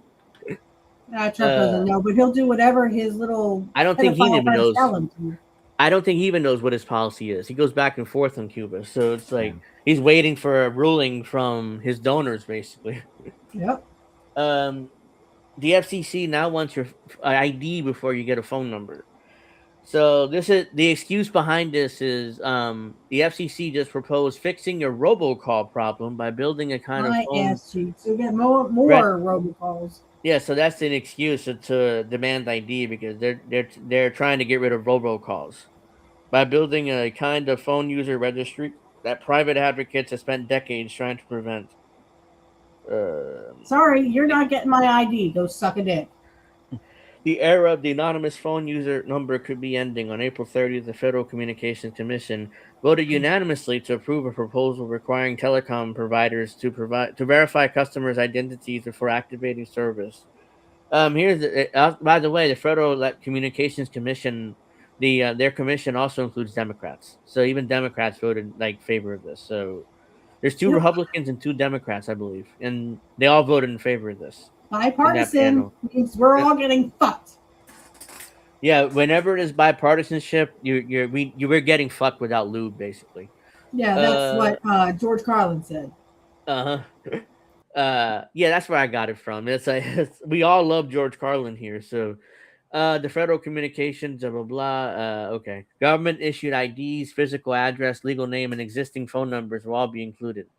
The stated goal is stopping robocalls. The result will be an identity verification regime covering one of the last semi-anonymous communication tools available to ordinary Americans. The proposal applies to nearly every voice provider in the country, from traditional carriers and mobile operators to VoIP services. The FCC is seeking public comment on specifics, but the direction is clear. Yeah, there's no point in public comments because they already voted in favor of it, and now they're basically going to implement this. FCC Chair Brandon Carr framed it around negligent carriers. As we have continued to investigate the problem of illegal robocalls over the last year, it's become clear that some originating providers are not doing enough to vet their customers, allowing bad actors to infiltrate our U.S. phone networks, he said. Some providers, he added, do the bare minimum or worse and have become complicit in illegal robocalling schemes. Here's the thing, you're basically telling them now to create a whole bureaucracy to verify identities and stuff. So what's going to happen there is going to cost us more money from phone service because they're going to pass that cost on to us. So they're going to increase prices because you're demanding them to basically put in the bureaucracy in order to confirm everybody's IDs. So that's ultimately going to cost us more money. The language targets telecom companies and surveillance targets everyone else. The framework borrows from banking's anti-money laundering rules. The FCC is also asking whether carriers should retain identity documentation for at least 4 years after a customer leaves, and whether they should check customers against law enforcement watch lists. So you're going to demand these phone companies to check IDs next to law enforcement watch lists. So if they have a warrant for their arrest, they got to call the police on them. You got to snitch. You got to narc them out to the police. Like, is this really what they want to do? Because then the criminals won't get phone service. Then at that point, penalties would shift to a per call basis, meaning fines are $1,000 to $15,000 for every illegal call poorly verified customer places. The real privacy stakes sit in the proposal section of prepaid service. Right now, you can pay cash for a prepaid phone and SIM card without showing identification. Journalists use prepaid phones to protect sources. Domestic violence survivors use them to avoid being traced. And whistleblowers, activists, or anyone with a reason to separate phone activity from their legal identity relies on this. Is that this is the real reason? Shot the sheriff. This is the real reason why. This is the real reason why they want to get rid of. This is the real. Oh, they took us down. All right, I'm sorry. I was responding to Sean here. Yeah, no, this is the real reason why, because they want to get rid of privacy. These prepaid phones, so journalists especially can't use them without knowing who they are. Also, whistleblowers, activists, or anyone of the reasons have separate phone activity. So that's what it's about, really. Yeah, that, and it's literally about people who they want to know who we all are. They want digital IDs and they want CBDCs. Yep. The age of anonymous is gone. And you poor people who actually condone this, shame on you. Mm-hmm. You are the sheep. Let's see. So we have the redistricting controversy after the Supreme Court gutted the Voting Rights Act, basically, as everybody knows. But Virginia tried to do this, in order to discriminate against white Republicans, which you can't do, apparently. You can discriminate against minorities all day long, but discriminate against white Republicans. Do those rich people. Yeah, if you discriminate against white Republicans, now all of a sudden the court rejects Virginia's redistricting in a blow to Democrats counter the Trump GOP. The Supreme Court of Virginia on Friday struck down the congressional redistricting approved by voters in April. The ruling is a major setback for Democrats' attempt to counter the pro-GOP reshuffling of voting maps led by President Trump. The Commonwealth voters last month approved by 52-48 margin a constitutional amendment to allow redistricting. But responding to a lawsuit brought by Republicans, the Virginia High Court found the Democratic-led legislature made procedural errors in how it placed the question on the ballot. So classic lawyers, lawyers obsessed with procedure and stuff, and it's like, oh yeah, you made some procedural errors, so bureaucratic errors. So sorry, we got to get rid of your map. Get rid of that. The majority opinion of the state Supreme Court found that the legislature violated the multi-step process for putting constitutional amendments on the ballot, and that the constitutional violation incurably taints the resulting referendum vote to nullify its legal efficacy. In other words, you made mistakes in the process, so now your map doesn't count, basically. That's what it means. This violation irreparably undermines the integrity of the resulting referendum vote and renders it null and void the majority vote. It ordered that the state must use the same congressional district map in the coming election as it did in 2022 and 2024. The redistricting could have helped Democrats win 4 Republican-held House seats. That, and combined with 5 seats tilted towards Democrats in California, 1 in Utah, made 10 seats. But the Virginia ruling now put the GOP far ahead. Republicans currently have a lead up to 8 seats and are poised to pick up additional seats across the South. Republicans already hold the U.S. House by a few more seats than Democrats. Florida Republicans redistricted in that state in April. Then, after the U.S. Supreme Court weakened voting rights for minority communities last week, Republicans in Tennessee, Alabama, and Louisiana began redistricting in their states. Tennessee approved a new map aimed at flipping 1 Democratic seat on Thursday, which they passed. So, usually states redistrict at the start of the decade when the census count comes in, but Trump prompted a mid-decade restricted redistricting race to try to keep Republican control of the House. The court said the amendment violated the Virginia Constitution. I read like a couple. I think it was a couple weeks ago that, like, Trump hired Erica to like bring out messaging to help Republicans win for the. She was hired for like a messenger, basically. So, oh my god, I'm not sure. Do Republican voters care about Charlie Kirk enough to take Erica Kirk seriously? That's the question. And I don't. Well, they might care about Charlie Kirk, but they don't care about Erica Kirk. Yeah, because isn't she the one messing around and becoming what's his name's Couch? JD Vance. I mean, JD I don't. Vance, yeah. Oh, Couch. Yes. Yeah, she's acting like his couch, right? And I still think she hadn't. She played into murdering Charlie. Yep. Apparently, he wasn't doing enough child raping, so she often. Yeah. So the Virginia Constitution usually requires districts to be drawn by a bipartisan committee or commission, but the amendment approved by voters temporarily granted legislature the power to redistrict. So in other words, Democrats voted in favor to have the legislature redistrict in favor of them instead of Republicans. So that's basically what they decided in that election. To place an amendment on the ballot in Virginia, legislature is required to vote on it twice in separate special sessions with an election in between. Lawyers for the Republicans argued that the first vote was in a special session that had been called for other topics long before. In the court, with the justices split 4-3, said not enough time has passed between the first vote and the intervening election a few days later. Democrats' lawyers argued the legislature set its procedures without court review and that procedural errors should not cancel the will of the voters in an election. Well, that's the thing. They do, because that's what the Supreme Court want. Supreme Courts they're undemocratic on purpose. So whatever the majority rules, but the elite don't like it. The Supreme Court is there to switch it and, say, oh yeah, it's unconstitutional, or, you can't do it that way. You have to do it this way. So, and by the time you do it this way, the election's over anyway, so it's not even worth doing it. Let's see. I'm disappointed in the Supreme Court of Virginia ruling. Virginia Democratic Governor Abigail Spanberger said in the statement, but my focus as governor will be on ensuring that all voters will have the information necessary to make their voices heard this November in the midterm election, because in those elections, we, the voters, will have the final say. They also argued that lawmakers didn't hold a legislative vote in time to post notification of the amendment on courthouse doors, as required by 1902 law 90 days before the election. So they had to put the amendment on courthouse doors 90 days before an election.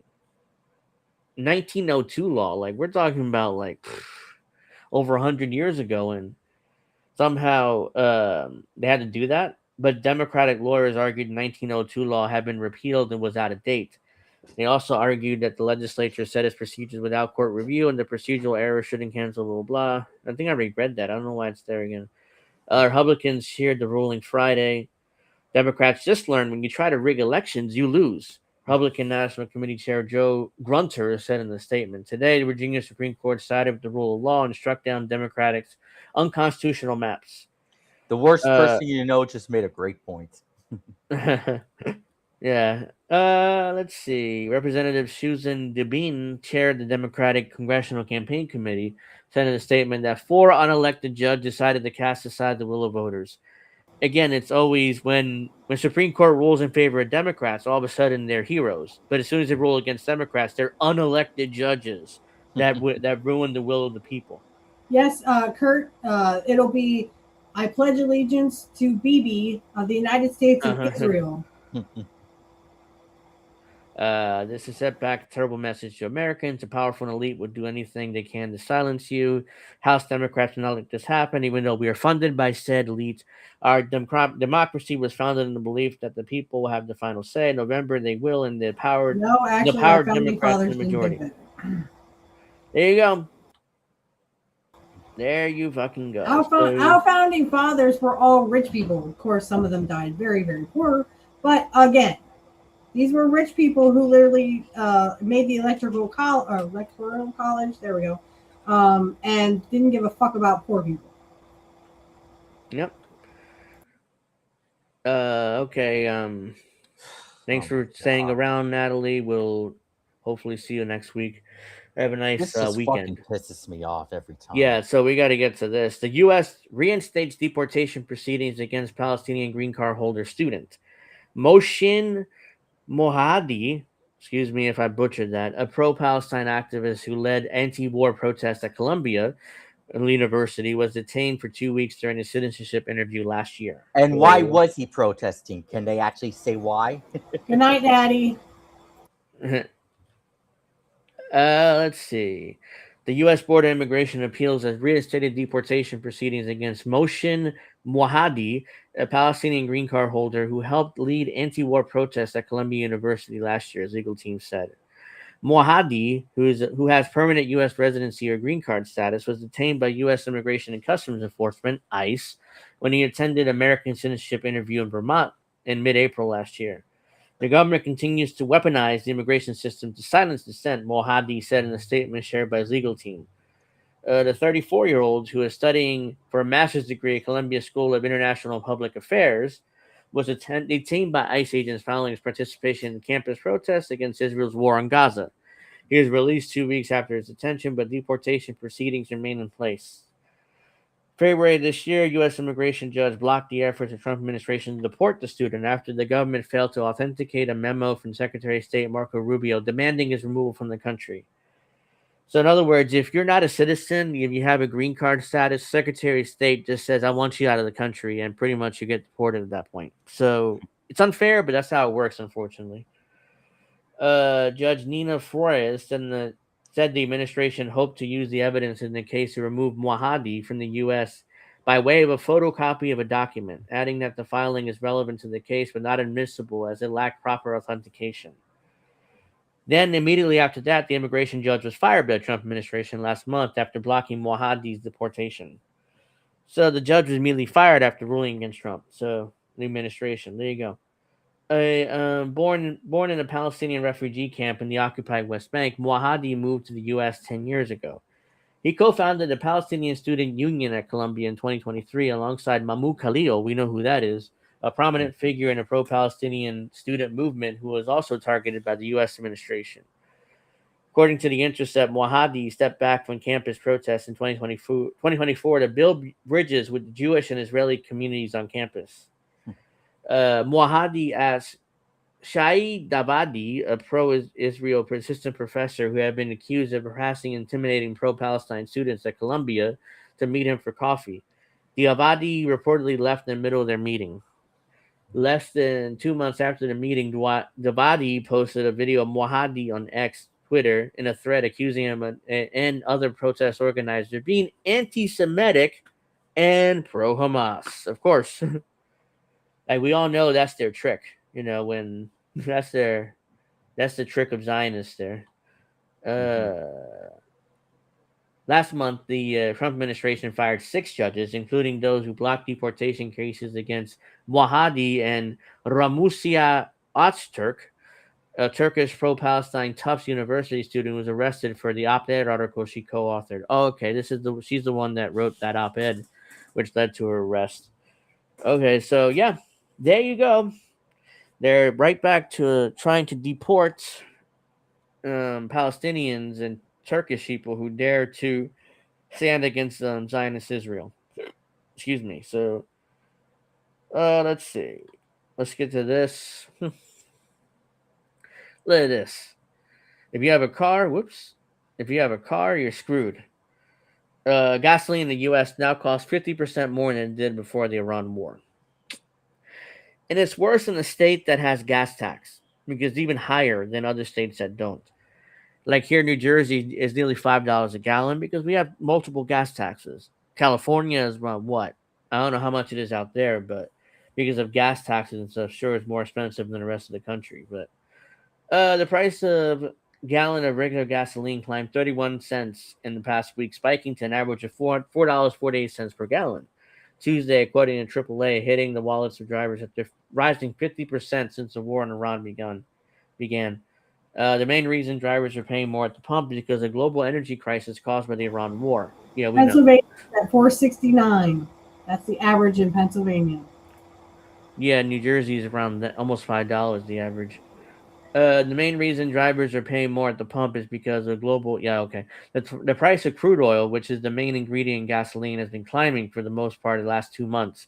because the Strait of Hormuz, the narrow passage of the Persian Gulf through with a fifth of the world's crude normally passes, has effectively been shut, and oil tankers have been stranded there, unable to deliver crude. Many drivers were hopeful in mid-April amid signs the conflict would be winding down, and gasoline prices fell daily for almost 2 weeks. After the announcement of initial ceasefire, there is some kind of optimism that this could really be the beginning of the end of the conflict, said Rod Smith, director of global fuel retail S&P Global Energy. And so crude prices came down because correspondingly gas spot prices followed, and so on, and the retailers lowered prices as well. I guarantee you what's going to happen right before the midterms. Trump is going to announce another ceasefire, and prices will go down. It's like, you see, I lowered gas prices. Vote for Republicans. And after the election, they're going to do the same thing.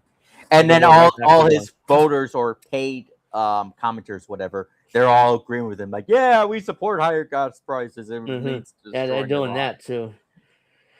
I love me some Trump dick. Give me some Trump dick. But as the war continued, gasoline prices reversed course and began increasing again because it was scammed. There was no peace. There's a fundamental shortfall that will exist globally, or fundamental struggle to meet the demand that would drive up price.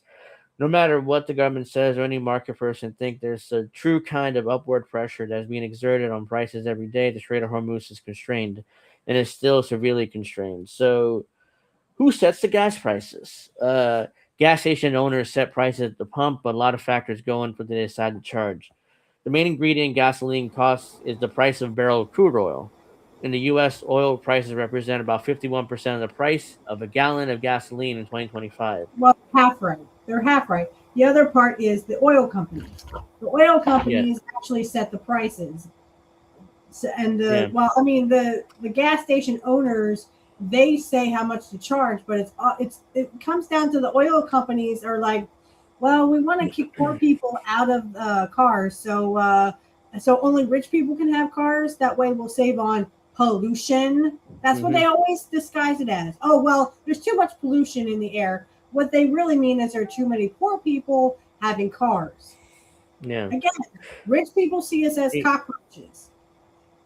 That means when crude oil prices rise, gasoline prices generally follow. Less oil in the market means higher prices for oil and gas. The effective closure of the Strait of Hormuz triggered the largest supply disruption in the history of the oil markets, according to the International Energy Agency, pushing oil prices as high as $112 a barrel in early April. This guy at Columbia says, compared to the price of an average gallon of gasoline in the U.S. with the price of oil, a price for a barrel of WTI, the U.S. benchmark oil over the past few weeks, said their prices change generally matched up. Here's the thing: the U.S. could, stop this by taking the gas oil that we own and putting it in the market, so it lowers gas prices. But no, does anyone remember that XL pipeline that they never fucking leaked from the beginning? One, and two, that we never saw a drop of that fucking oil. You know why? Because we literally sell it to Europe for high prices. So we sell our gas in the world market, but then we have to import most of our oil. But we make oil. Why are we importing most of our oil? Because they want to sell it in the world market to make money. Meanwhile, if they stop doing that, we wouldn't have a crisis here. Gas prices would stabilize and we'll be good. But instead, we rely on the Middle East and, ironically, Russia to get our gas now. So, let's see. Federal and state taxes contributed about 17% of the oil price.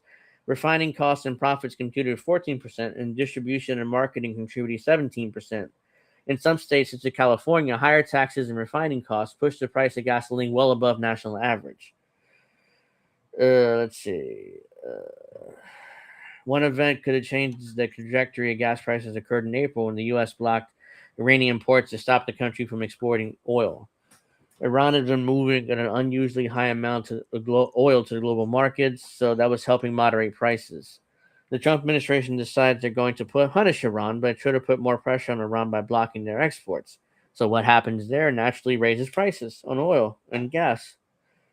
But refineries and traders are willing to pay for oil swigs after news breaks about the attacks on ships in the Persian Gulf where diplomacy talks stalling. The oil market is extremely sensitive to what's coming out of the White House. Back in early March, the beginning of the Iran war, the price of gasoline jumped 48 cents in a week, the highest weekly bump since March 2022, when the price jumped 60 cents in a week after Russia invaded Ukraine. There's no quick fix. Blah blah blah. No. Longer. It was provoked to invading Ukraine. Yeah, I So mean, basically, here's there's what no it quick is. fix. Basically, Here's what it is. You will own nothing. You will be happy, and you will eat sea bugs. I can't say enough of this because, again, this is what Klaus Schwab said into a motherfucking camera and acted like it was the most natural thing to ever come out of his fucking mouth. This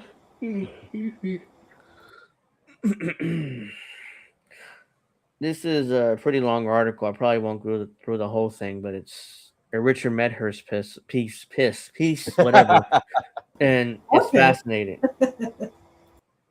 How the U.S. pulled off an armed robbery of the world's energy supply and created the petrogas dollar. So this is a really long piece. I would recommend reading it because it's really good and detailed.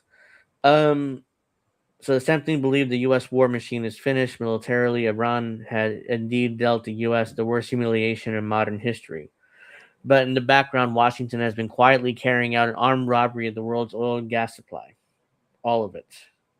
In just 90 days, the U.S. has executed an energy blitzkrieg decades in the making. Hundreds of strikes on Russia's tankers and refineries, disrupting a third of China's oil and LNG supply, capturing the largest oil reserves on the planet, establishing a global naval blockade from the Arctic to the Indian Ocean. And in the process, kidnapped and assassinated 2 heads of states. We are witnessing the transition of the United States. Oh no, he got cut off. Okay, well, we'll just kind of bullshit for a little bit. So yeah, gas is up, and the rich again. 2030 is coming, guys. You will own nothing. You will be happy, and you will eat sea bugs. I mean, I can't say enough how it's very eloquently put. This is why Richard Medhurst was stopped. I'm surprised they haven't offed him, yet. I hope they don't, but I'm hoping that they don't and he gets to report on this stuff. But again, very eloquently put. I can't say enough great things about him. It's just okay. So the world is ending. Poor people will be damned, and rich people are going to rule. So there you go.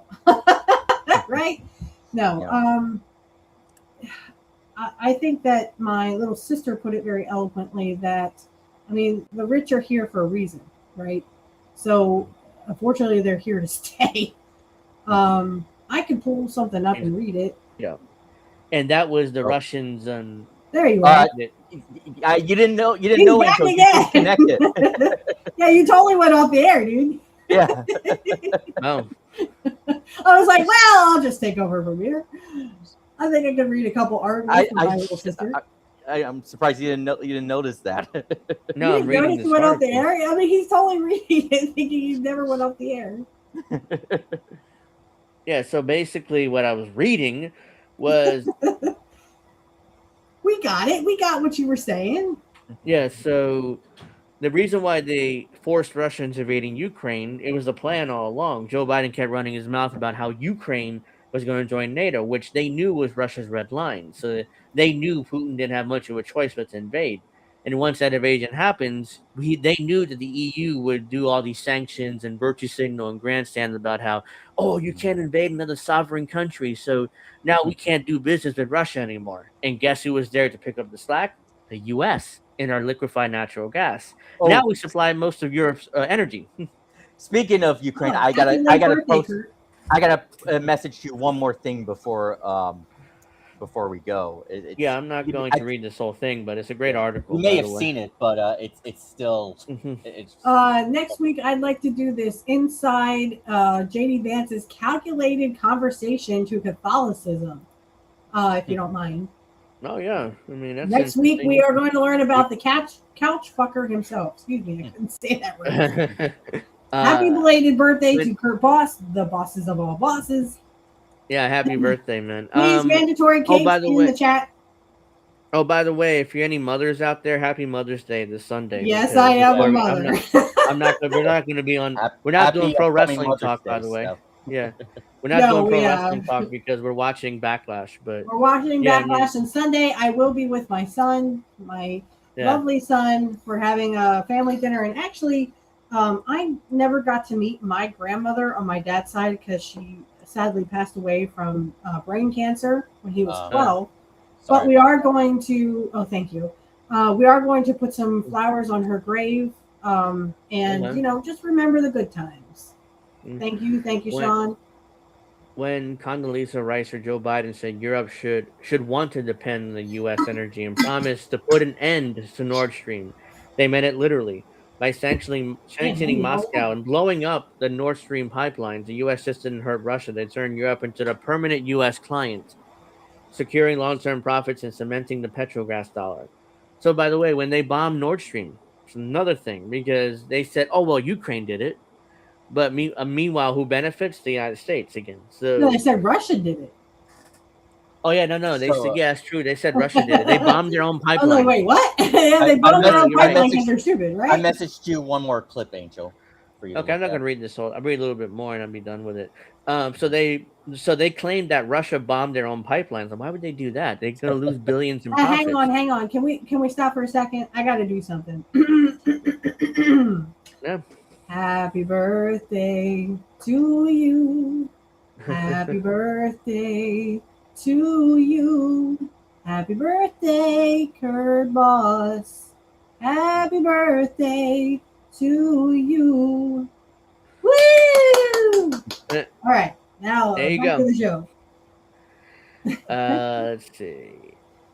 You're allowed to get emotional on your birthday. Yeah. The U.S. is separated by two oceans, which makes delivering gas expensive. No one was ever going to buy American LNG with cheap Russian gas just next door, so the U.S. killed off the competition, not just at Russia's expense, but eating half of Qatar's LNG share in the process. There you go. That's what it's all about. I'm not going to read this. This is a great article, by the way. It goes really into detail, but maybe I'll read it more next week or... Because I'm gonna put it in the chat, but I'll probably get back to this next week. Let's see. So I'm gonna tell little sis that I'm gonna do her JD Vance thing. I put it in the chat. You guys are interested in reading it because it's a great article, but it's way too long, and maybe I'll read more of it next week. Let's see. Whoops. Hold on. I screwed up. We'll do these couple clips. Oops. We'll do this and then we'll go, I guess. Yeah. Let's see. Whoops. I gotta share my screen first. Here we go. Excuse me. Let's see. You guys see this? I got a black screen here. I can see it. Okay, I got a black. I don't know. Here. I don't know why there's a black. Oh, yeah, that's a weird fourth screen there. I don't know why it's there. Let me unshare this because there's I don't think the audience can see that. It's a black screen there that I'm seeing. Let's see. It's on the side, but I can still see the tweet up front. So actually, Sean, I'm a Aries Taurus cusp. I was born April 20th, between Aries and Taurus. My dad is an Aries, April 8th, and my mom is a Taurus, April 23rd. So it's kind of convenient that I'm right smack dab in the middle between Aries and Taurus. Chat, can you still see the tweet in front of you? My Ed Gentry. Oh yeah. No, I've completely crashed here. So let me reload in. Okay. Yeah, Ed Gentry. He shares a lot of dumb videos from Majority Report, so we don't have to watch them. If you know what I mean. Okay, so they were able to see the tweet still. So yeah, I don't know why this is not even reloading now. So as I completely crashed on me here. Hold on. You're welcome, Kurt. I got to make you blush a little bit there, Kurt Boss. Oh, here we go. All right. No, he went away again. Where'd you go? Angel, come back. Oh, there you are. I had to reload in because I just completely crashed. Okay. I'm not sure whether I'm going to be able to play this. Taurus's rule, baby. Taurus's rule. We are. Yeah, I'm not sure able to play this. Why is the internet always crashing out on you at all the work It's usually at the end of the show. I noticed that. And where he always has like the technical difficulties, and then he's like, "Oh shit, I gotta like end my show really fast." So anyway, thank you all for joining us. I'm sure Angel enjoys it too. I keep hearing this. Do you hear that? It's from him. It's from you. I'm not going to be able to play that clip. It keeps crashing on me. And okay. But we'll play it next week. Just remind me. Oh no, the CIA's gotten to him. By the way, the Yankees are not doing well right now. Who are they playing? The Brewers. Oh. They're facing against that pitcher, if you can pronounce his name, Angel. You know, that young stud. Who Right. around. Yeah, they're not going to win that game most likely. Well, they kicked the crap out of the Phillies. That I was happy about. Yeah. So we're just going to wrap up here because nothing. Yeah, Don Manley's now the Phillies manager. Right. I don't care. Pittsburgh won. I was happy. I'm like, shit, man. Right. How about them Bucks? I like the Pirates and Minnesota, though Minnesota's not doing so well. Minnesota. My poor Twins. Actually, my man's Twins, because he's from Minnesota. So by the way, Steph, how's your cat doing? Ifidela, is that his name or her name or what? Aphrodite. Aphrodite. I didn't remember exactly. Aphrodite. I didn't remember exactly what the name was. Aphrodite. Yeah, she's named after Aphrodite. Yeah. How is she doing? She is better. I don't know. She's getting older, so I'm hoping that's why I was asking. How many years I have left with her is, I hope I have many, many more years left with her, but she just kind of lays around, and like all three of my cats, and I'm not making this up, I wish I was, but like all three of my cats have separation anxiety. So literally an hour after I leave for work, my cat Aphrodite will sit by my door and meow, and my dad goes, "Shut up, she ain't home, she's at work." Every time I come in from I get the three cats around me and meow meow meow. Oh, what? I was at work. You want to eat, don't you? Right? So I love all three of my cats. I have Aphrodite, Morgana, and Maleficent. Yeah, I hope I have many more years with Aphrodite, but she is getting a little older and she's starting to kind of play around. She doesn't like to play a lot. So I still can't get over Milo. I still miss him. Yeah, I mean they're like your family. It's like I have three dogs, and they'll always mean something to me. And again, I yell at them, but I love them. Yeah. All right, so before we go, there's no pro wrestling talk on Saturday. We're watching Backlash, and we'll review that the next week afterwards. We'll be having pizza because my son did great at school this week. So pizza, I'll probably be having a pizza party. Get stuffed crust pizza if you can. It's delicious. That's all I get, dude. Seriously. Okay, good. Stuffed crust pizza. Good. My son loves stuffed crust. Trust me. You can tell we're definitely mother and son because we just love the same stuff. Yeah. Even though it's shit. This Mother's Day. Sunday, of course, is Mother's Day, so we're not going to have a show then. But we're not going to do a show Sunday. I'll be little brother. Are you coming on to watch Backlash? You know the answer to that. If I didn't come on to WrestleMania, then you know the answer to Backlash. Okay, well, you are more than welcome. But we'll sit there and watch some shitty wrestling. So here we go. Yeah, maybe. The only thing I'm really interested in watching is the Jacob Fatu and Roman Reigns, right? That is happening, right? Probably gonna go on last. The one wrestler I'm really interested in right now is Story Denali, like I've showed you guys before from Ring of Honor. I don't even know who that is. I'm so sorry. That tall female wrestler. She's either 6'3" or 6'7", whichever official height she is. But she's really good. So yeah, let's start doing that wrap up. So yeah, no pro wrestling talk. We back Friday, Angel, in the afternoon. Witchy has an article to read, and I'll have a bunch of stuff to cover, I'm sure. So let's do this. Hey, Kurt, is that a Big Rigs reference? Sean is winner. Oh. Bye-bye. Bye-bye. So yeah, seriously, or guys. Seth Rollins would say, "Bye-bye, bitch." I hate Seth Rollins. So yeah, thank you for watching. Thank you for supporting my show, me, INN in general. This has been a great year so far. We're close to 3,000 subscribers on the INN YouTube channel, by the way. So let me see exactly. Yeah, that's what I'm talking about. Yeah, we are pretty close. So we're please at subscribe. 2,092. Wait, it's 2,094 subscribers. So we're 6,000 subscribers away from 3,000. Hopefully we can get there by the end of the month. We'll see. So yeah, so keep subscribing, keep liking, keep sharing, because that'll help get more subscribers.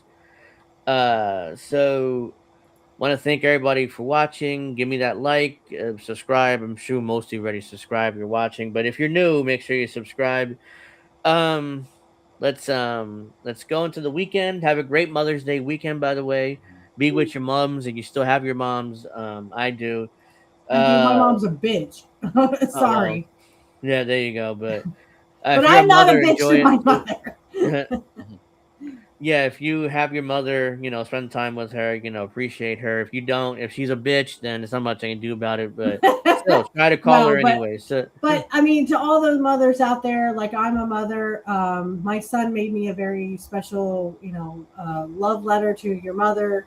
So I can't say enough great things about my son. He is my world, and I don't know where I'd be without him. And yeah, my mom was a bitch, but I'm going to spend it with my son, Mother's Day. Yeah. And I mean, I'm a mother 24/7, but I mean, it's nice to be recognized, but I'm a mom all the time. And I just, I can't say enough great things about And of course, my sister's going to be a mother in a few months. Yeah. So, there you go. Uncle Alex. Yeah.